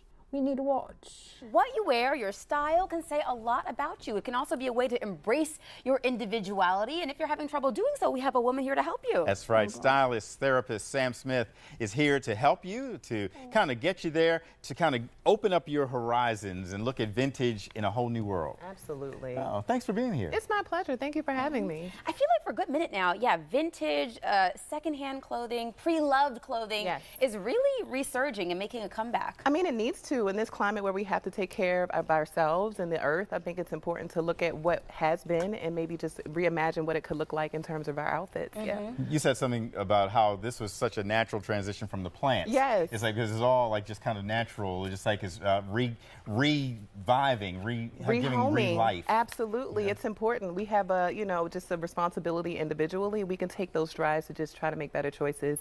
And our clothes are something that we wear daily. So just looking at, secondhand and sustainable garments is something that we can reintroduce and make it our own is so important. And where does one start with making it your own or finding these vintage pieces? And sometimes what can feel like an array of clothing. You step into a secondhand shop and there's just a whole lot there. Yeah, honestly, I say go in with a plan, one segment at a time. If you're looking for maybe some new jewelry pieces or maybe even a dress, start there and just build because it can get overwhelming when you go into those spaces and there's just so much to see. Just having a plan, one item to start with and then start to get more familiar and then build from there. Okay. Well, we have some models. Okay, yes, we want to get right to them. And so we'll show them and then you can kind of tell us maybe give us like one of the items, like if you saw, say, the jacket closest to us, and then where does your mind go from there? I mean, honestly, the blazer is something that is a staple piece. You can put it with a suit, but here we decided to put it with the camouflage pants. Both items, of course, are secondhand. And this is Kimya. Kimya is a makeup artist and a hairstylist as well, so she's always on the go. So I wanted to give her something that was fun, a little just interesting. She's got a graphic t-shirt there, but mostly this is something that she can pull together. And I would say her look is probably about 75% thrifted. Wow. And then she blinged it out with the shoes. I mean, why not? Because we have camo pants on, we don't necessarily have to do the sneakers. We can kick it up with the heels. Beautiful. And now our next model. Yes, so this is the Fly Nerd herself. So Fly Nerd. Yes. Okay. Super smart style is what we're going to call this look. So she's got one of her original t-shirt designs on, of course, and then the skirt and the sweater are both secondhand. So we wanted to do a little fun schoolgirl play. It's spring. We've got some color, and then we go down to the socks and the shoes, and that really kind of amplifies that vibrancy there. So we just want to keep it super fun and approachable, and just not think too hard. And it's bright. It's spring, so she's bringing the color, the pink. Yes. So one is a little browner, more almost like fall-like colors. Yes. The other one's more spring. So just kind of open your mind. Absolutely, and then just pull in your own accessories and just really make it your own. Okay. And before we leave you, we know you have some events coming up. So where can people find you and learn more about all the things that you've got going on? So folks can find me on Instagram at Style Therapy with Sam. I'd love to help you and show you how to introduce new sustainable fashions into your closet, but just starting one segment at a time. And one time again? Style Therapy with Sam. Style Therapy with Sam. Sam Smith, Yes. thank you so much. It's my pleasure. Great to see your models. Thank you, ladies. Thank you, ladies. Thank you for having me. Thank you very much. Very awesome. I think we need more sustainable fashion stylists, more so than ever before. So that's amazing to see. I loved just the creativity that's involved in styling. I'm still trying to figure out how to style myself and like others. That's definitely a journey in itself. So major applause for them for trying, with sustainable fashion. So, and getting into something really cool. So there was a mentorship program announced by Human Rights Foundation called Wear Your Values. And basically they're going to have this mentorship program in support with the Fashion Incubator San Francisco. And they're going to basically help designers deepen their commitment to ethical practices. So Wear Your Values basically will also foster dialogue about human rights in the fashion industry through innovative public awareness campaigns and consumer education on ethical fashion and sustainable fashion. And they're going to have this be a one-year program to support designers in ensuring that their supply chains and final products are free from forced labor. And the forced labor is basically something that is common, unfortunately, in the supply chain, from sourcing raw materials to fabric production and garment manufacturing. So they're really going to take a look at every single step within the supply chain to make sure that the supply chain is free from forced labor. And this mentorship program is actually supported by FISF, which is supporting, to make the fashion industry happen within San Francisco Bay Area and to accelerate more fashion designers by having a more entrepreneurial, innovative approach to business development. So they're going to have mentors who will, provide thought leadership and education and innovation. They're going to have what they say is a dynamic collective to provide a global community of support, opportunity, access, and inspiration. So I'm elevating this simply out of my own free will, out of my own desire to talk about this. No way sponsored, or they didn't contact me to talk about this, but it's very interesting that there's a lot of different programs that just want to uplift designers to do the right thing, and they just want designers to think more critically about all aspects of production, from factory, suppliers, subcontractors, and other things as well. And it will also help designers through their business aspects, so like sourcing accessories, ensuring the cotton is free from forced labor, marketing, branding. They will also be allowed to ask questions, receive advice and support, and learn from one another. And they think that ethical fashion should become the norm with them and with everyone. So they're going to be working with 6 well-known experts within the supply chain, manufacturing, design. And yeah, it's something that will really, really shape their journey towards ethical fashion. So if you're an emerging designer, want to be mentored, and want to think about ethical fashion a bit more, want that support, it's there. Again, I'm not sponsored by this. It sounds like a very amazing opportunity. And if you're interested, you can email them at wearyourvalues@hrf.org if you're an emerging designer that wants to be mentored in ethical fashion. I don't know if it's competitive. I don't know if you have to be in San Francisco or what, but it sounds like a great thing to be part of. So here it is. This is their website, or one of their sections of their website. We should look at this to learn more.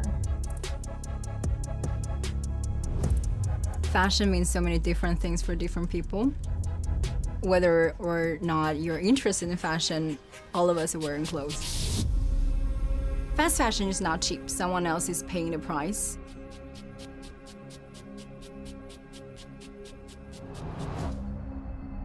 One in 5 cotton garments in the apparel industry worldwide is linked to Uyghur forced labor.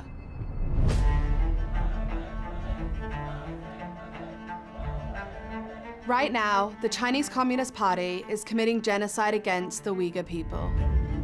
The Uyghur people are native to northwestern China, known to the CCP as the Xinjiang Uyghur Autonomous Region.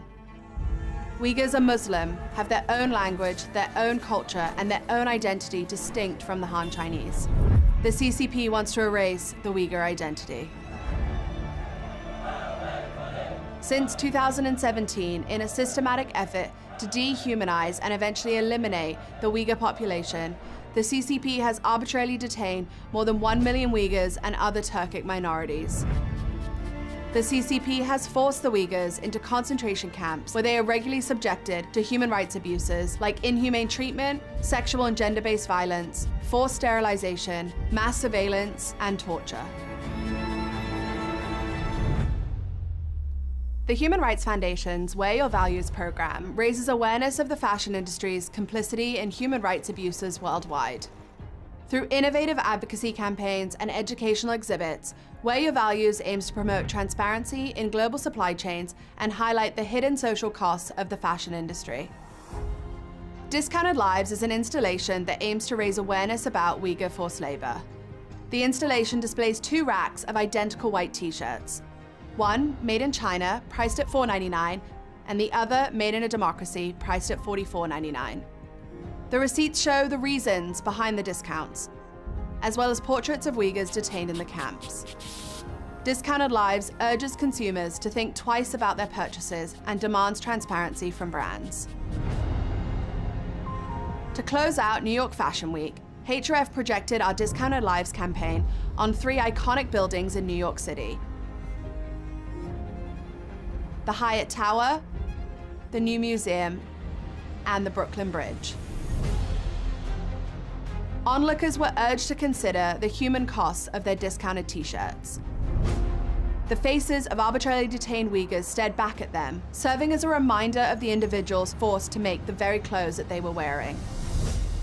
What you save costs them everything.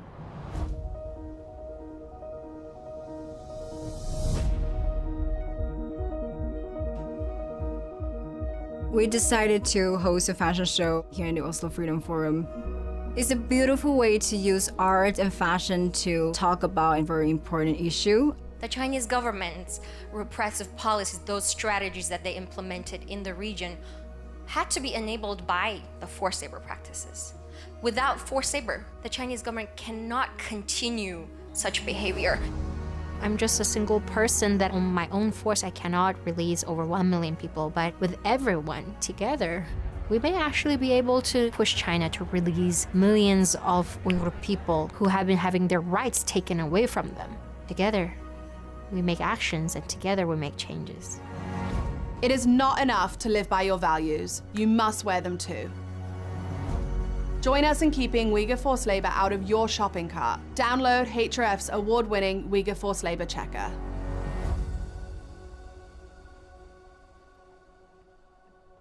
Oh, forced labor checker. Interesting. Very powerful film. I love to see it. I will download that for sure. Don't worry, guys.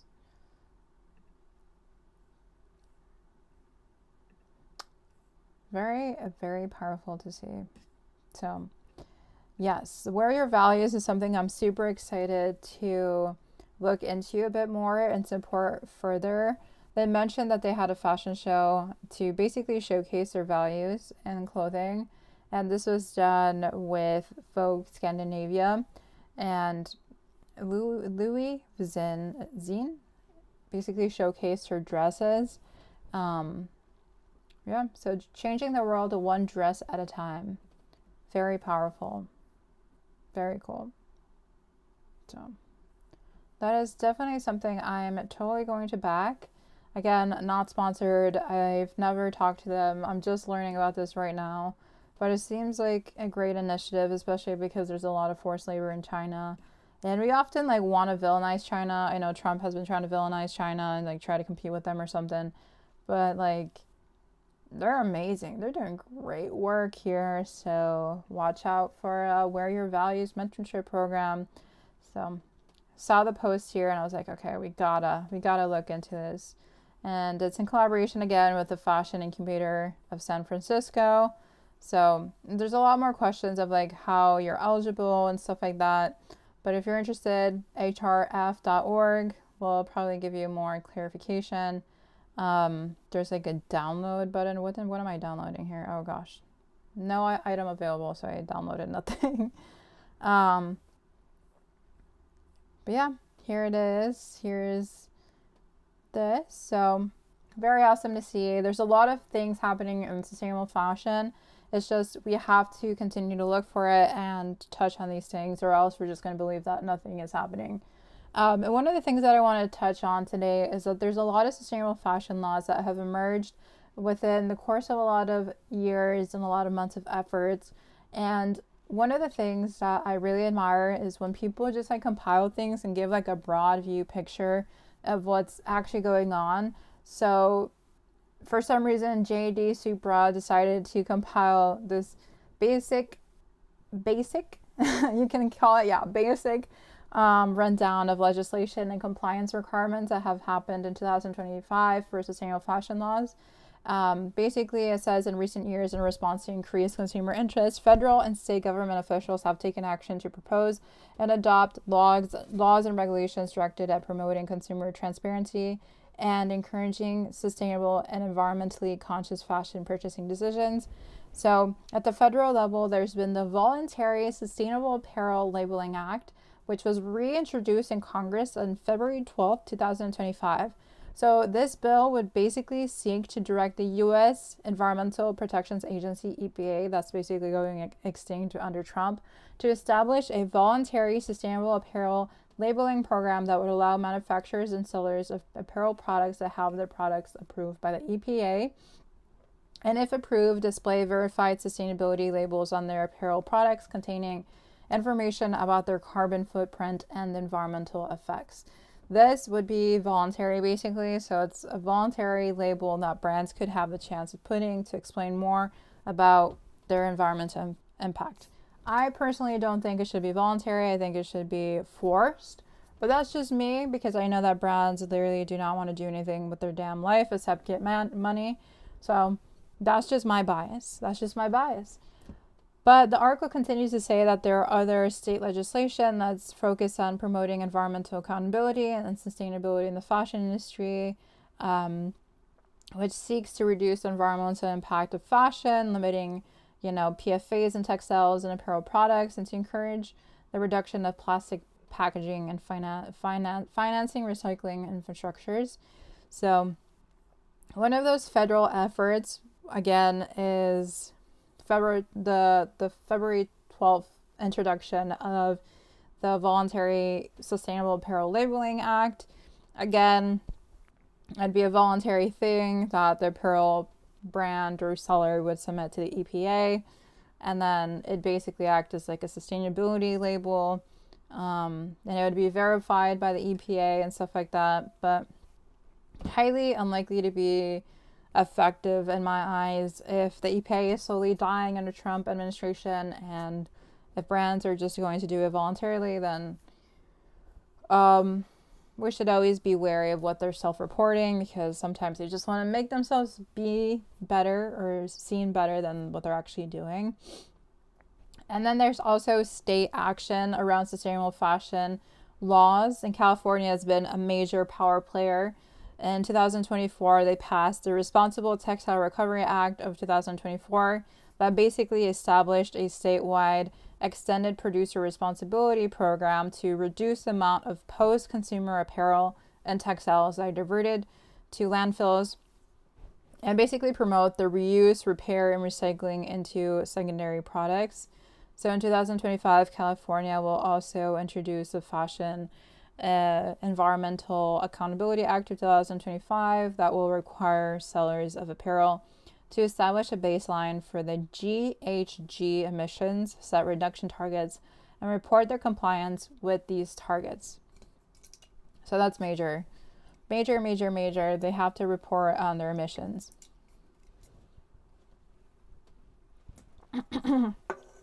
Okay, so I'm going to jump off probably like in 30 minutes, but in New York, the New York Senate introduced a Fashion Environmental Accountability Act, which basically seeks to increase transparency and reduce the carbon footprint of the fashion industry by requiring sellers to perform due diligence of their supply chain, including identifying and mitigating any adverse impacts to the environment and setting standards to reduce GHG emissions. And it would basically aim to establish a fashion remediation fund to raise funds for projects in impacted communities. But the bill is still under review by the State Senate Consumer Protection Committee. So it's not moving right now. And then in Washington, in early 2025, Washington legislators introduced a bill requiring fashion producers to disclose the environmental impacts of their products, including how the producer disposes of unwanted products that are not sold through retail sales, the volume of unwanted products in the most recent calendar year, any description of the producer's efforts to reduce its environmental impact. As of the date of this alert, the bill is under review by the State House Committee on energy and environment. So it's not moving right now either. So there's also been PFA bans. So there's 6 states that have implemented extended producer responsibility, also known as EPR laws, to monitor the use of plastic and other packaging materials in products sold within those states. So there's EPR programs in California, Colorado, Maine, Minnesota, and Oregon, with other states having introduced EPR legislation or the process of conducting assessments to evaluate EPR implementation. So things are happening. Only 6 states, though, have actual laws on this. But there is a lot of next steps, and they talk about that we have to be a bit more clear of what we mean when we say green, when we say sustainable, clean, recyclable, and organic. These are key words that can be used as loopholes by brands to avoid accountability and responsibility, and can muddy the waters of what these laws actually mean. And I think brands are going to use this to their own advantage to continue making more money as they've always done. So I think personally defining these terms can be really powerful. As you may or may not know, you haven't defined what sustainable fashion is on a collective level.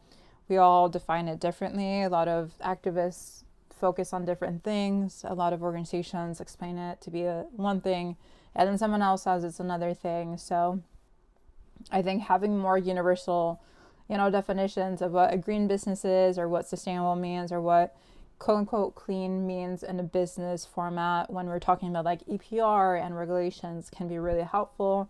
Like knowing what's recyclable, what's not recyclable, and what constitutes as recyclable. And then organic is also another thing that we have to kind of grapple with in the midst of like mass consumption and production. But I'm hopeful that we can kind of clarify those terms and be more explicit of what the laws mean, so that brands don't find loopholes and take advantage of those loopholes for their own selfish, profit-driven, interests. So there you go. That's a brief rundown, but they're a rundown of sustainable fashion laws. I'm sure there's going to be a lot more. And I know this article didn't discuss all of the fashion laws, but I'll try to make it a habit to talk about sustainable fashion laws and how they're moving and improving throughout the year. But I don't want to overwhelm y'all, and I do have to jump off, but that's a brief overview of what's been happening. And also I want to talk about how Chicago recently held its largest clothing swap ever. I was actually going to go on Sunday, but my car was broken and I just did not have the energy, and I was applying to all this other stuff. But basically, Chicago Fair Trade has this conscious closet club, and they hosted this amazing swap that I couldn't go because I was so stressed. But it was Saturday and Sunday and Friday, Saturday and Sunday, and it was through RSVP. They like literally sold out on Saturday when I was looking at the Instagram post, and then on Sunday I was like, oh, maybe I'll go, but I was like, maybe I won't go because it's going to be so crowded. But I love how they have a fair trade museum. They've literally created a fair trade museum. Like you can go and like learn about fair trade. I've actually gone one time beforehand, and it's so exciting just learning about artisans and fair products, and the community of people there are so amazing. They're really dedicated to like sustainability and ethics, and they actually have a monthly meetup, or is it weekly? I think it's weekly. A weekly Monday meetup. It's actually really fun to see. It's at 6 p.m. Central Time Mondays, and it's online, and they just jump on and like connect. I haven't been because I get out of work at 6, but it's really wholesome. It's a really great place to meet like-minded people. So if you're in Chicago, I really recommend the Chicago Fair Trade organization. They have a conscious closet club where they host clothing swaps and provide resources and community. So that is that. But I do want to talk about now about how some students breathe new life into clothing through a collaboration. So the Des Moines Fert University actually upcycled objects into a sustainable fashion collaboration with Age UK. So this project was called Refound, and students from the DMU's BA program in fashion communications and styling basically created new objects. Excuse me. But basically 11 students showcased the things that they upcycled in the windows of the HGK store. And they allowed them to get a new idea of charity shopping and sustainable fashion. And they were basically able to get like things from the store and like just re-envision it and reinvent it. So I think this is a great experience for like Gen Z who have never really like upcycled or been introduced to the world of sustainable fashion. So I think this is great for young people who are still like learning and growing and want some concrete experience. I always say like college students are the ones that we should try to reach so that we can teach them how to like enter the world more ethically and sustainably, because they're going to be the next fashion designers, like the next fashion leaders. So if it's happening in the UK, it can happen anywhere. Like the US, I've seen like sustainable fashion collections and clubs and swaps. So I think it's just spreading more and more and more. I think we're normalizing sustainable fashion a lot more than ever before.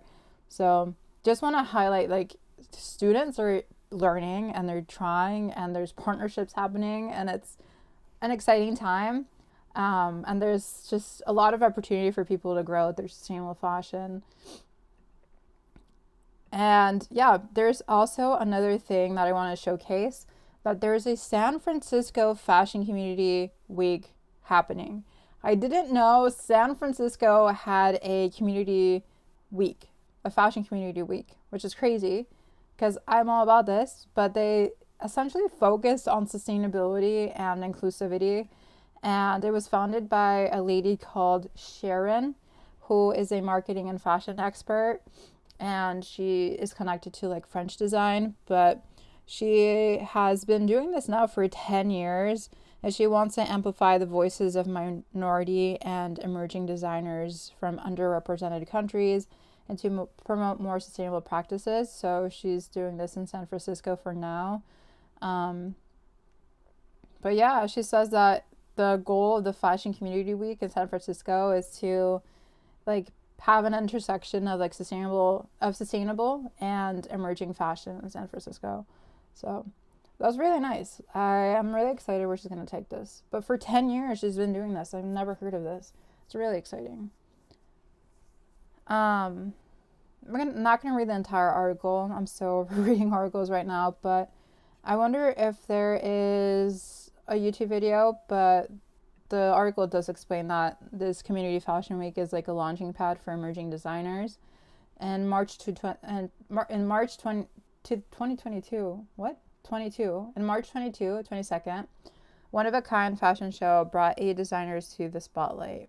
So she thinks that fashion can be a force for good and can change the face of fashion to create more sustainable and inclusive and unifying fashion industry efforts for fashion designers and beauty talents of all backgrounds, origins, and aesthetics.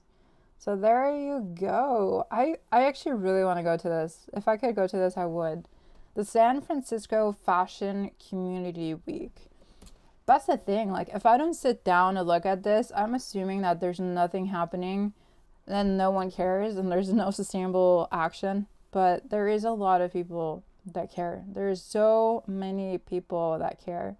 Like this designer, she debuted her first collection at the Fashion Community Week. Oh God. So this is her debut as a designer.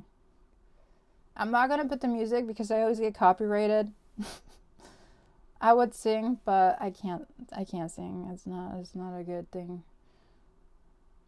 Oh, what's that? Is that studs? The designer is called Victoria Morshief. The collection is called Dark Nitress. And this was held at the Marker Hotel. That's a fancy hotel. Wow. So they get a chance to showcase their designs for the first time. Very nice. Very cool. At the hotel. Good camera work. Oh, I like this one. This one's cool. It's giving studs.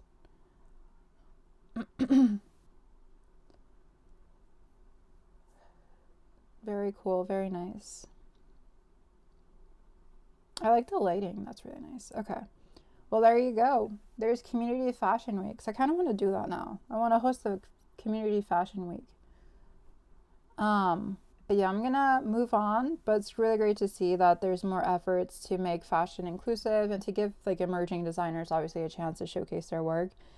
I know that Fashion Weeks can be like super gatekeepy and like cliquey, so nice work, nice work. I approve, even though they don't need my approval.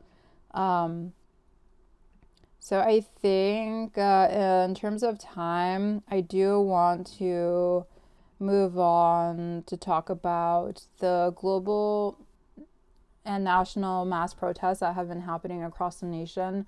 There's been a lot happening with Palestine, and it's unfortunate how they continue to be bombed. And even though the government says, oh, do a ceasefire, let's do a ceasefire, and there's ceasefires, like they continue to be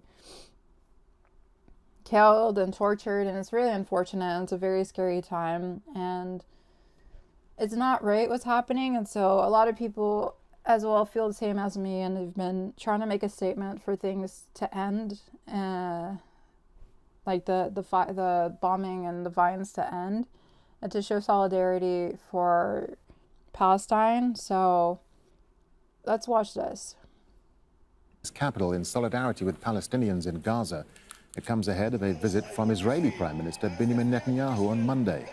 Protesters are calling for an end to Israel's genocide and condemning White House support of Netanyahu's government. Alan Fisher was there with the protesters in Washington, D.C. Well, this was a protest that started on Pennsylvania Avenue, not far from the White House, and then they walked here to the headquarters of the United States Immigration and Customs Enforcement. And the reason they are here is because of their concern of people who are being taken off the street because of their opposition to what is happening in Gaza and finding themselves in detention. They've been threatened that their positions are not acceptable and they may lose their green card or their visa to study here.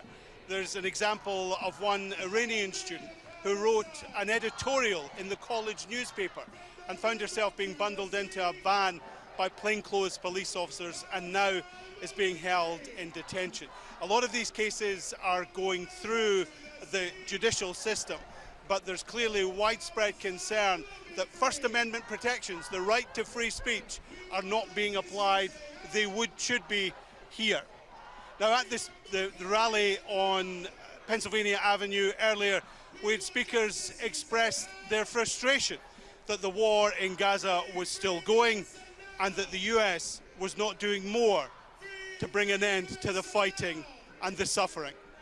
Gaza has shown us that you are either on the side of protesting genocide or you are on the side of those who kidnap people off the streets of this country for exercising their First Amendment rights. Gaza has drawn the line in the sand. Well, Benjamin Netanyahu, the Israeli Prime Minister, will be in Washington for a meeting in the White House on Monday.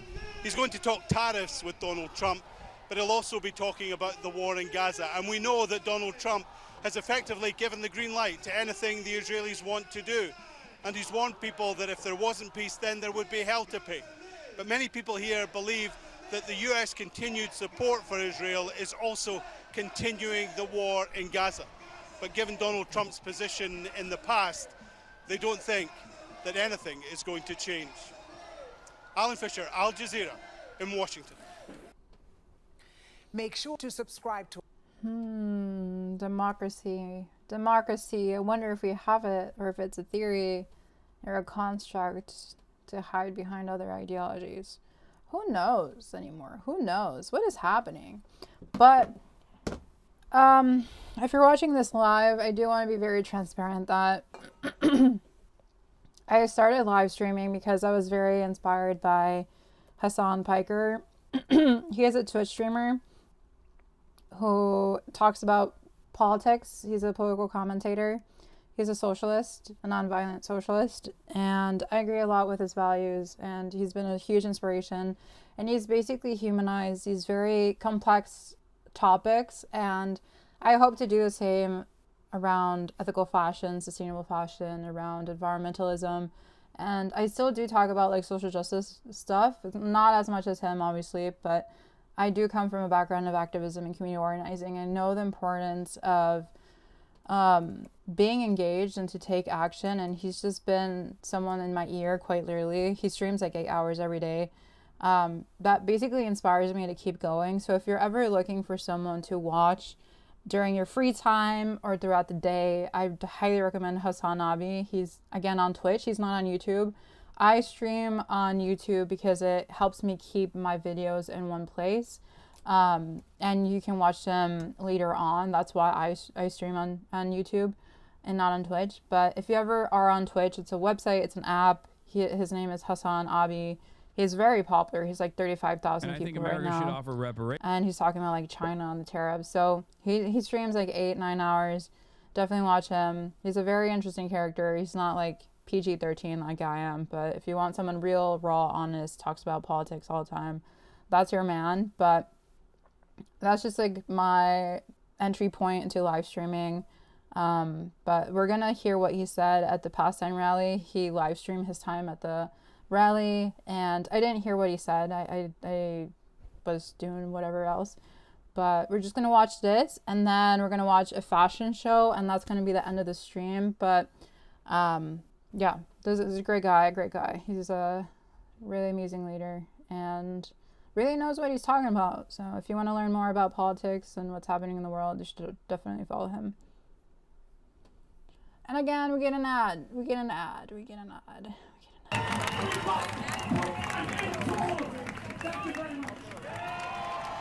Again, I warn you, he's very weird. He's like kind of autistic, and he's like too logical sometimes, but very nice dude.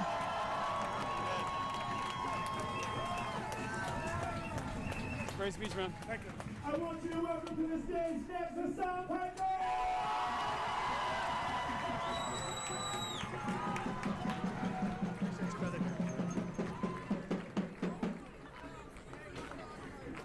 That's going to be a hard one to follow. Wow. I love you too. That's why I'm here today, to speak about love in some ways. I feel so emboldened and so galvanized seeing so many people out here demonstrating for a free Palestine. Something that I never thought I would be able to see so many people out on the streets, and even more at home, who recognize the cruelty and the inhumanity of the Zionist regime and the American government's unconditional support for Israel's genocide of the Palestinian population. Now, I've spoken on this matter every single day, as have you, so we've said everything that must be said 1,000,000 times over. So I'm going to keep it short and sweet, also because I didn't really prepare for a speech, I'm sorry. What I want to say is this. Right now, this Trump administration has severely escalated the erosion of civil liberties for all Americans. Every single one of us. You have people getting black-bagged in the street, disappeared, for the crime of speaking the truth. And that is precisely the reason why you demonstrating here matters. We must never allow these fascists to take away our voice, even if people don't recognize, even if people don't understand. I don't get glitched out right now. If I start glitching out, it's just because you said fascist. Every single time I mention fascism or Trump, I get some weird glitches or I hear some ringing noises from my systems. I don't know what's happening. I think they're hacking me or watching me. So if I start glitching, just know I'm being censored. Understand that one day they might be the ones who get black-bagged and sent to a slave labor colony in El Salvador without due process. We will fight for them too.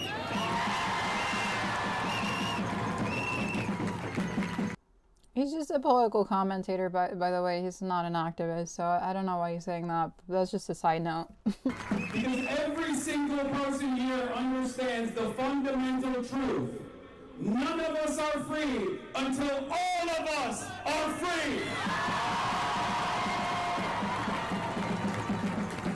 So I want to end with that and say, free Mahmoud, free Humaira, free all of the political prisoners.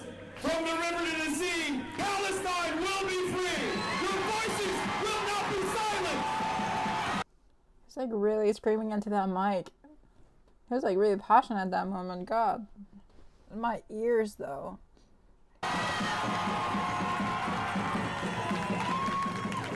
Thank you.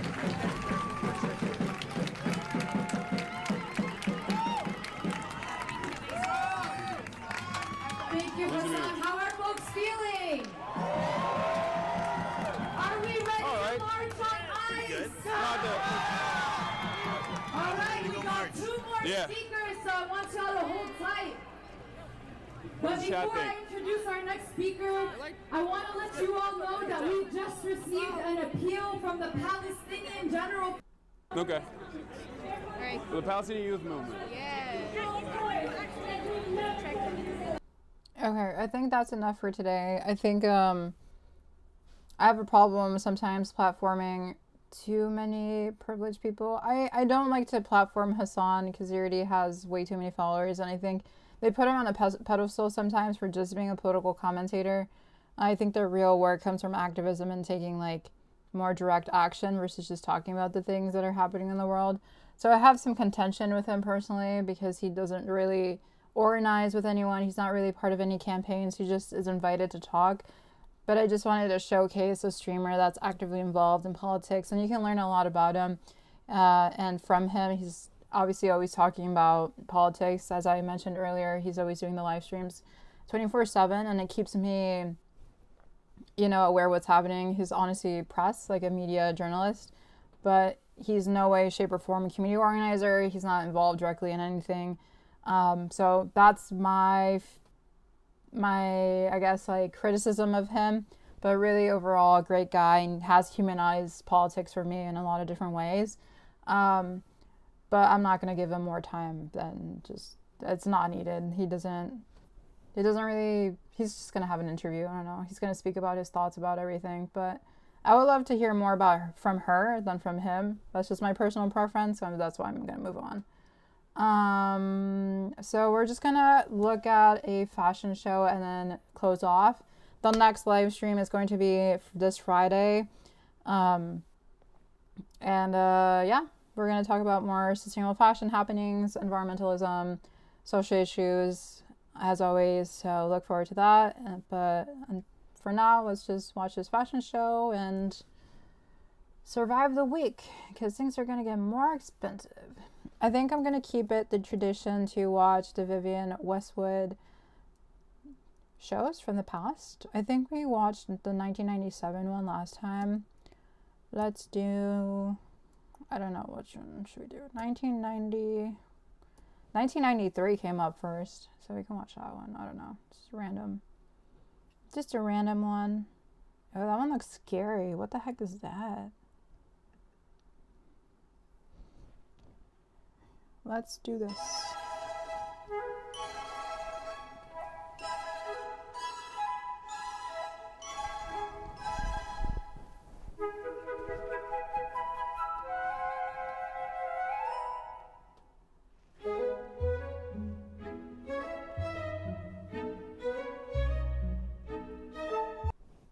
Oops.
My computer is dying, so if you're watching, I'm so sorry. I'm going to skip forward. Okay. Final moments of this live stream. Let's enjoy watching some very unique fashion as my computer dies.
All right, that has been the live stream. Hopefully you enjoyed it.